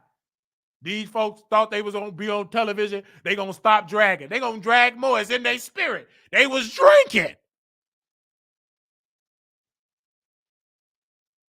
So we going to talk about it. I'm about to go and season up and put my chicken in the air fryer, watch that video, take my notes, and I'm going live tomorrow. And we was able to talk about Drea. Did y'all enjoy us talking about Drea? Who is that calling me right now? Hello? Hey, you calling me back again? You better donate. Okay. Donated in a very long time, so I need to. But Wiley, I work from home now, and I'm up a little later than what I should be, so I need to go to sleep soon. But I wanted to add this in because I like looking at the comments here and there, and people make good points, and I actually agree with a lot of people's points. Like I noticed people. I don't think I was convoluted. I think people that they hear 15 to 20 minutes of someone's thoughts and they think that they know everything, and they don't. But I do not advocate for single motherhood whatsoever. I do think that women should be more intentional about motherhood. The whole Draya thing, it's a modern day of socioeconomics. Not that I agree with it. I absolutely don't. I would never be in Drea's situation, but I think it is very interesting. She's not intentional whatsoever. She has a ton of broken homes all over the place. She's a broken woman. What do you expect? Most women today are. So it just is what it is. That's just the way of the world. That's just the sign of the times. But yeah, I just wanted to call in as you were wrapping up because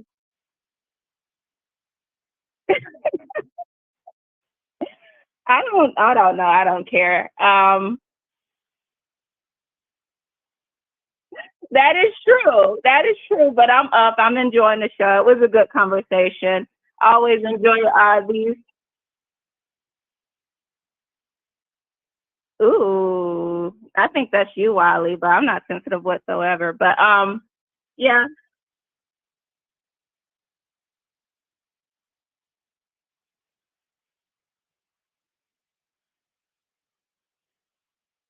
I don't necessarily agree with that either, but it is what it is. When you're intentional, usually it is a choice. It is a choice.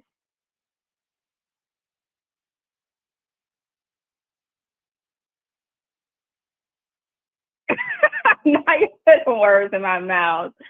I am not blaming it on the mother, but I think when you use a little bit more discernment and you are a little bit more logical about the situation and you take your time as you're getting to know someone and it's not so passionate and rushed and you just leading with the physicality,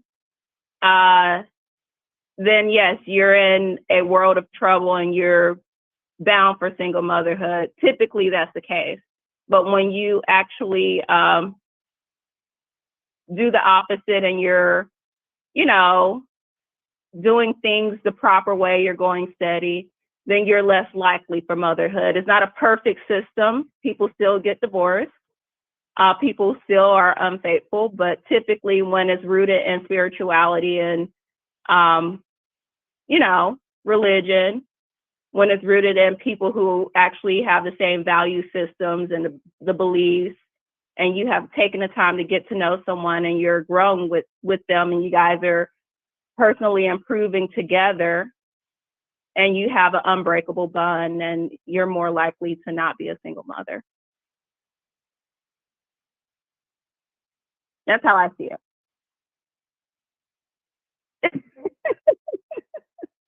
Yeah. Anyway, hold on one second. I wanted to leave on that note because I would never want to advocate for single motherhood. Do she blame being a single mother on single mothers? That was her response. And then I asked about the Southern Belle comment and said, honey, don't be so sensitive. So Southern Belle gonna clarify who she was talking about. Okay. Yeah, because they couldn't hear me. I had put you on mute because I had stepped up to my air fryer and put some chicken in my air fryer. I'm so glad I took that old nasty piece of nap before I did this show. You love that damn chicken, don't you? Oh yeah, they said that you were sensitive. Mr. Pro-Black and all your fried chicken and your lard. Well, it's not. It's air fried. It's way safer than the grease. Okay, so it's not lard. I'm sorry, it's not deep fried, but air frying is also not good for you because of that coating in the air fryer. But anyway, Wiley, I wanted to edify the community. For all the city girls listening, you are not supported. Nobody's telling you to go get knocked up by an athlete or a rapper. We will not put arms around you for doing so.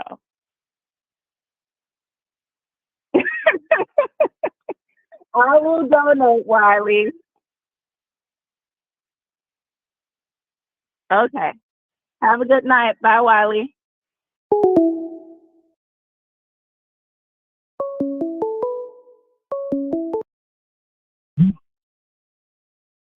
Hey, Wiley. In my spirit, I just had to call because, yes, it's me talking. I got married. I got with her dad at 19. We got married at 24. I had my daughter at 29. I waited. I got married in my uncle's church. I did everything right. That you're supposed to say. And I went through hell. Like, don't sit there and say single mother. That's not a choice. But I'm not going to sit there and be dumb. You're not going to treat me anyway. You're not going to hit me. You're not going to sit up here and steal my money.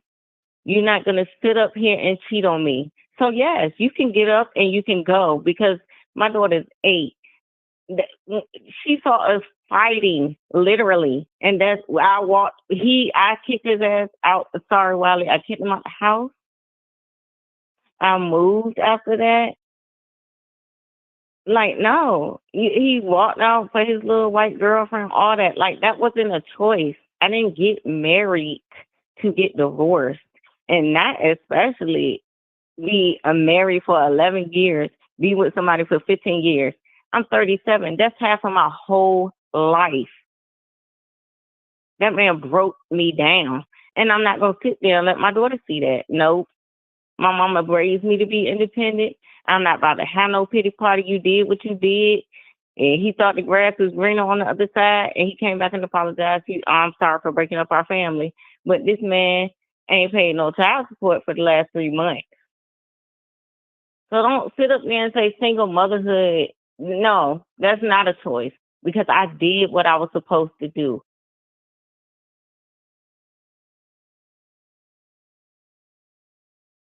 I feel like, a lot of people don't understand that story, and I think they need to understand it.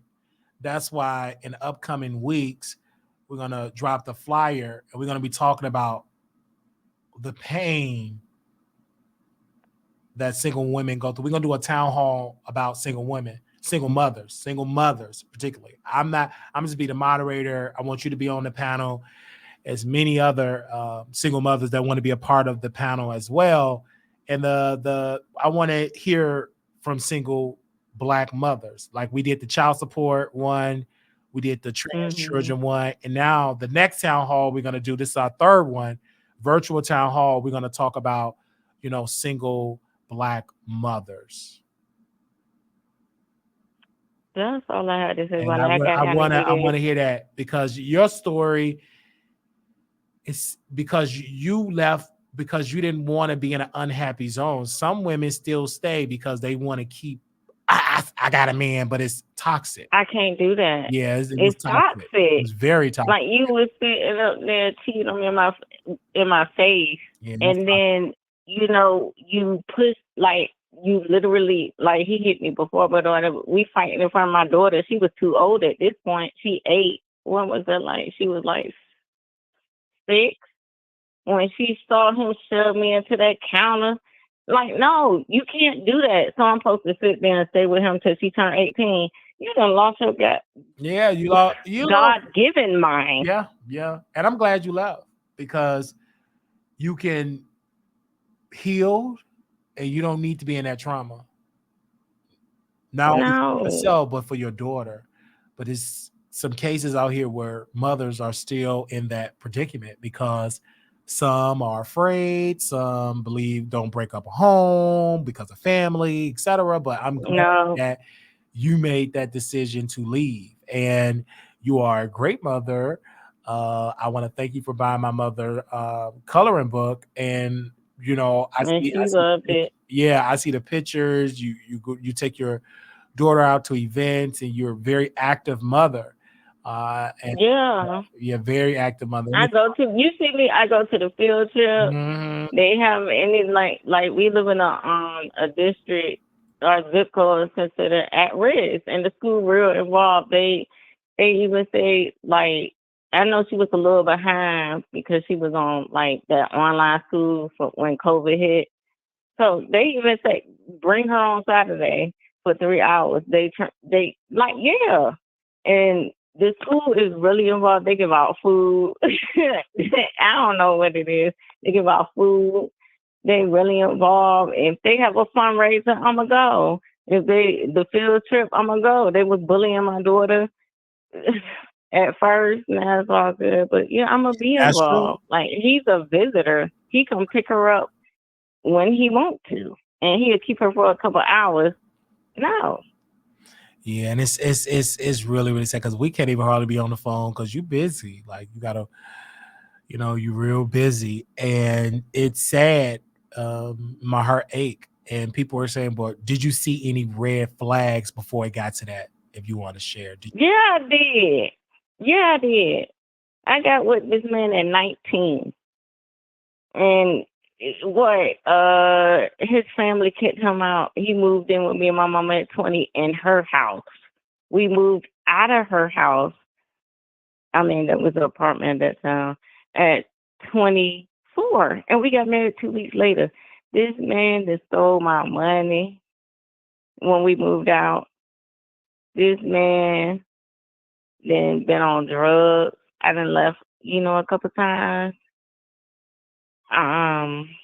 But when I had my daughter, like I said, we got together at 19. I didn't have my daughter to 28. I knew what I was doing. I'm not having no daughter, but he was my husband, but no, I couldn't trust you. And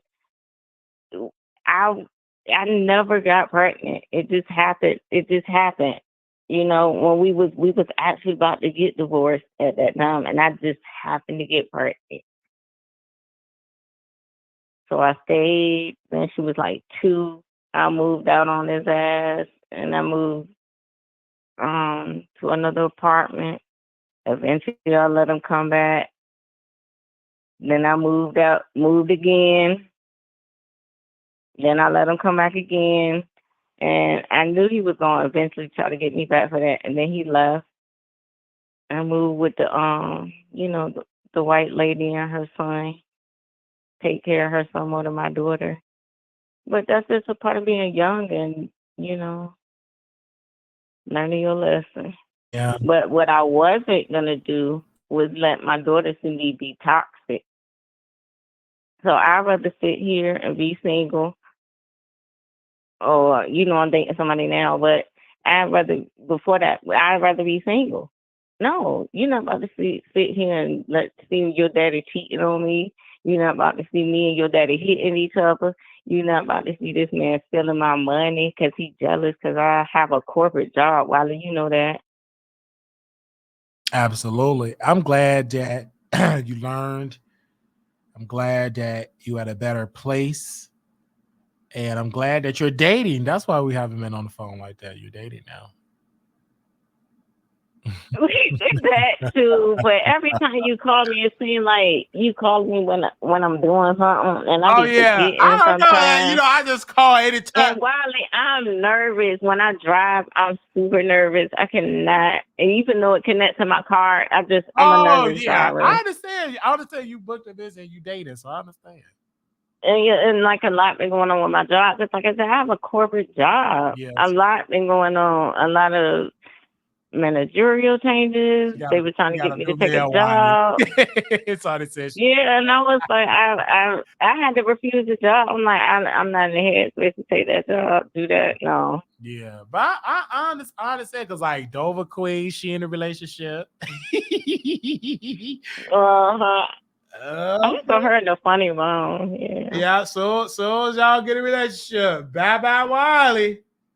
No, I still can't because he be like, you always watching Wiley. He be laughing. He be every time. I don't care. He be laughing. He be saying like Wiley ain't nothing. Especially when you were talking about the Diddy stuff because he younger. I'm like, boy, we done been heard this stuff. Oh yeah. But I don't even want to get into that conversation because I understand.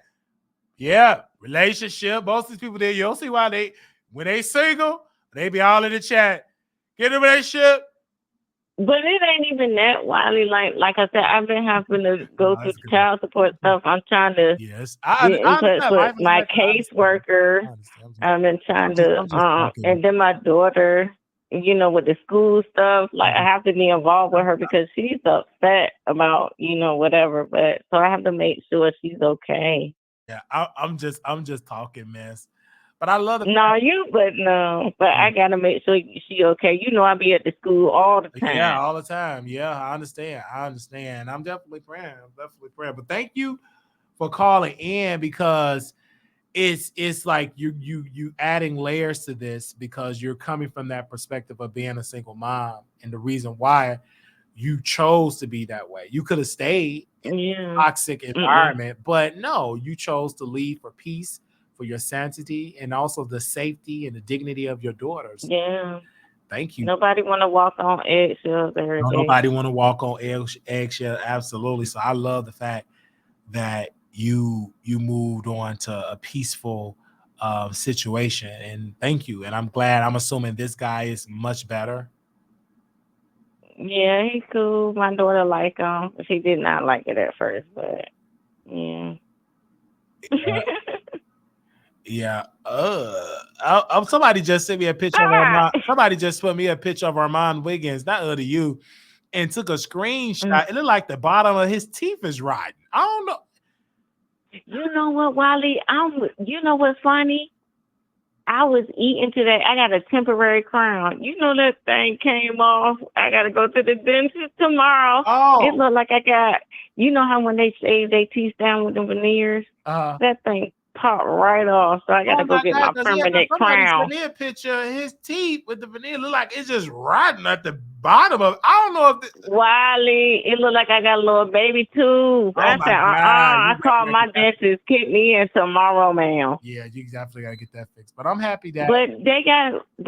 You know what? The thing about dental work, is he gonna have to go back to Columbia? Because normally when you go to the dentist, they don't like to touch no work that somebody else did.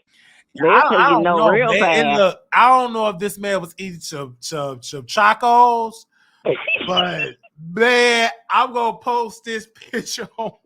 I don't know. Oh my God! Oh my God! Oh my God! Why would y'all send me that picture? Go get mine. I'm gonna send you a text. Let me text you this picture. I mean, oh my God! One of my producers just sent me this picture, and I don't know what is going on with that mouth, but it looked like he was chewing on some chacos. Oh my God! No, he probably was chewing because my daughter messed around and gave me a piece of candy.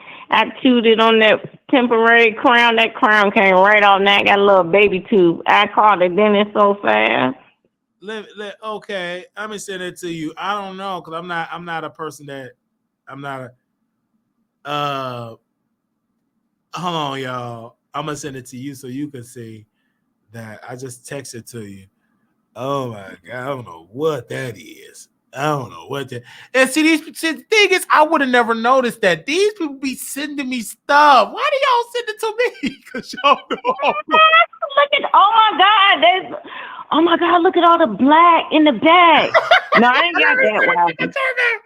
I'm like, No, that look like straight cavities. No, I'm gonna tell you what he did because I do work in healthcare, y'all. He got that first row right there, Wiley. What's that, like the first 8 teeth?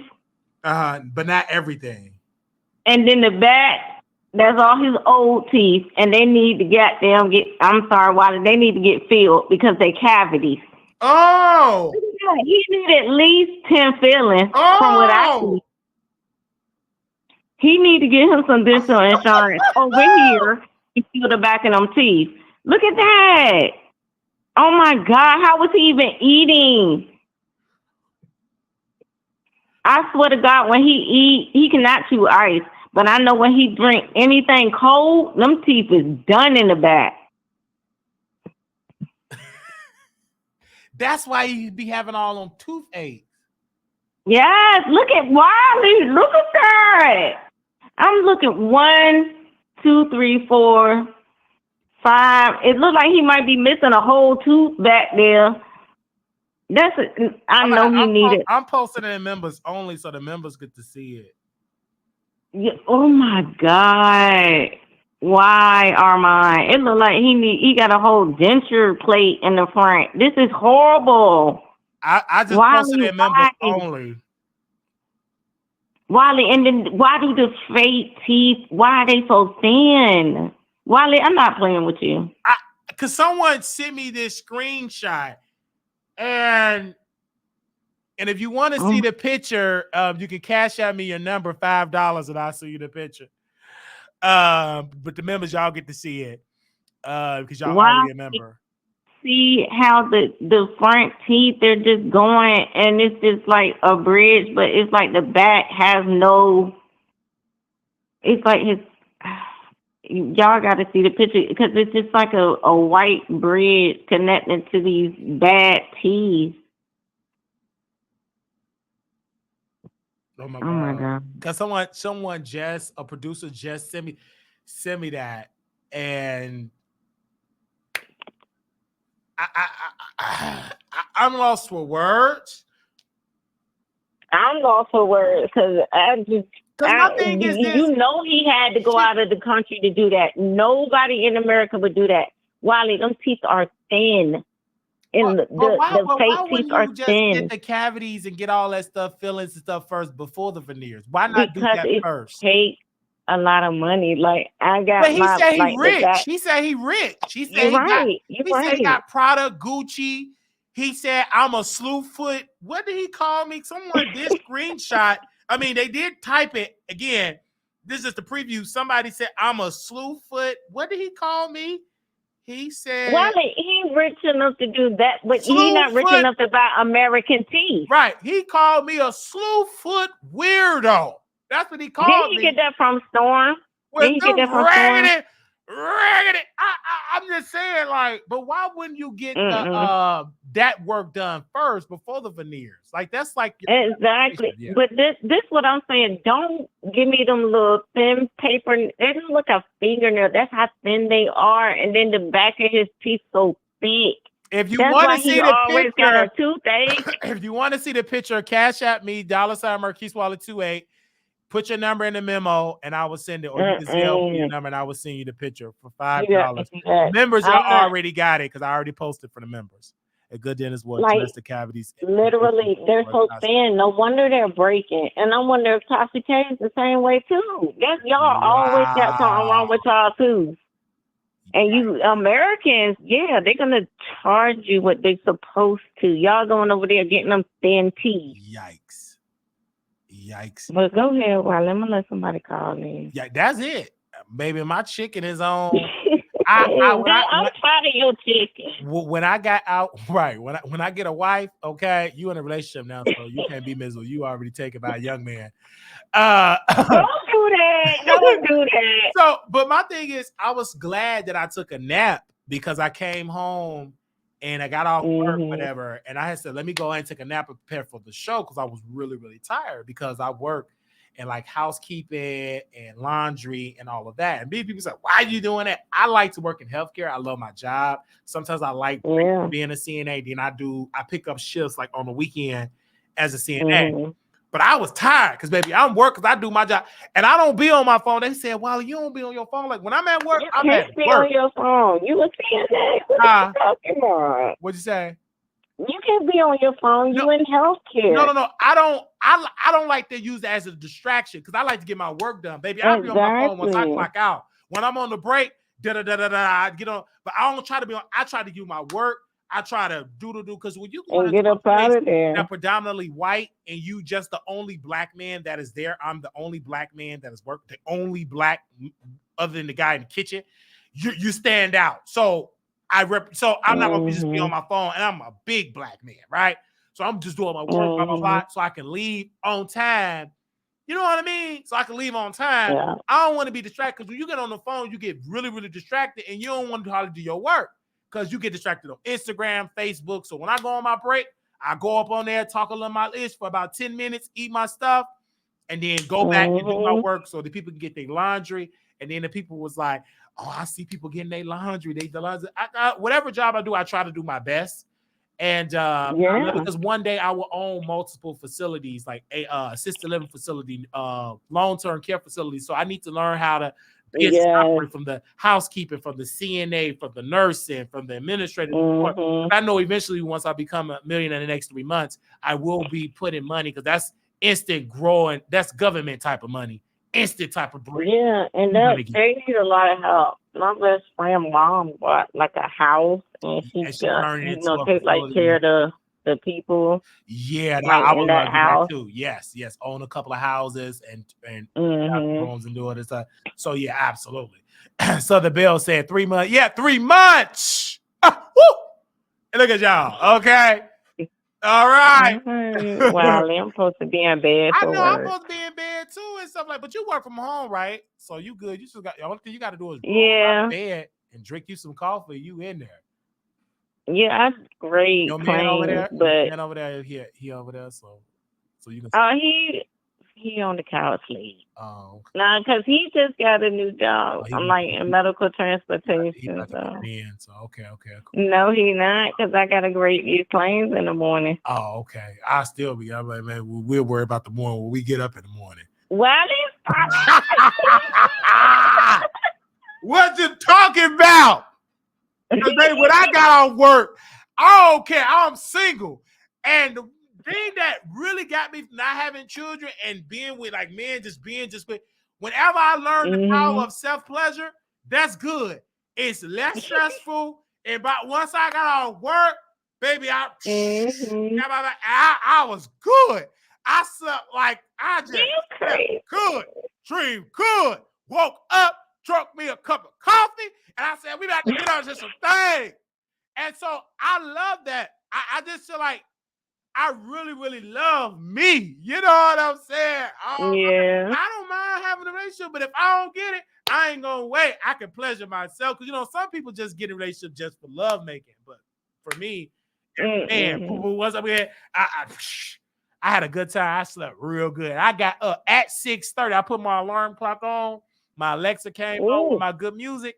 I said, it's time for showtime. Because my mindset is different, because when I do get into entertainment, I will be running a show. I'll be running it. So I got to get my mind, my work ethic. So I came on, we put on one of the best shows. Because you always put on the best shows. But it seems when you're in Dallas, you got that juice. I got that juice because you know alone, you know, it's quiet. And I said, let me go live. And I went live. And when I tell you, now I do gotta go give me some more scrubs, because now y'all talking, I should hand wash my pants. Baby, the button fell off, it's ripping. Like I really, because I don't like, because like the other scrubs, they all went through that. Because so now when I go to the store, I'm about like 3 different pairs. Like 3 different. I'll be, yeah, child. So do you have to wear a certain color? No, or you I don't have to wear certain. This particular job, no. I don't think the other one I got, we got to wear certain colors. So which is great. You can just wear whatever. It's as long as it's scrub. So I gotta get some new scrubs.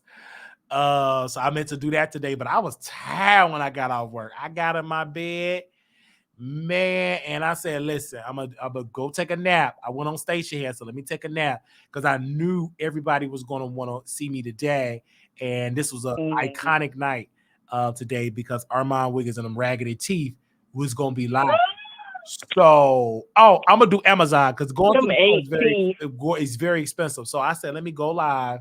And then my favorite celebrity, he went live. So then now we got content for Tuesday. Well, we don't just talk about Armon Wiggins, we talk about other things as well. And so Tuesday we'll be talking about some things as well. So I'm really looking forward to it. Then talking with you today. Like, we've been on this show for 3 hours, 3 hours and 35 minutes. We all love your long show. Which was great, because it was good. It was good. Man, it was fun. I lost the track of time, because I was trying to do an hour. But that Drea conversation was good. And I said, listen, I got to talk about Drea. And that conversation just got y'all calling in. And I love that. So love you, Tasha. Thank you, Stacy. Thank you to Icon. Thank you to y'all. Thank you to other sister that called in. Y'all woke up. Because the callers prolonged the show. Thank you, Tasha. I know you about to get some sleep. Turn up. Good night. Good night. All right. Okay. For those that want to contribute for us putting it overtime, hit the Cash App, $ Marquise Wiley 28, Zelle Wiley Show at gmail.com. Go to wileythetroll.com. We got some new articles going to drop tomorrow. Little black boy, you beautiful. Little black girl, you are enough. When times get hard, always remember to put God first. I do want to thank you all for y'all amazing support today. This has been one of the greatest shows that we did so far. It was fun. It was entertaining. I want to thank a sister. She sent a $5 cash out, and she left me a personalized message. She said, preaching session, $5. I didn't know you could do send a message. It's for $5. Like, oh my gosh, was I preaching? Okay. All right. Thank you all so very much. We'll be back live tomorrow at 8 p.m. Central Standard Time. Be there on time. The pre-show will start at 7 p.m. Central Time. That's when the pre-show will start. If you all missed the pre-show for this particular episode, you can go catch the replay on Station Head. We will see y'all again tomorrow. Thank you all so very much. For those that's already tomorrow, we'll see y'all later on today.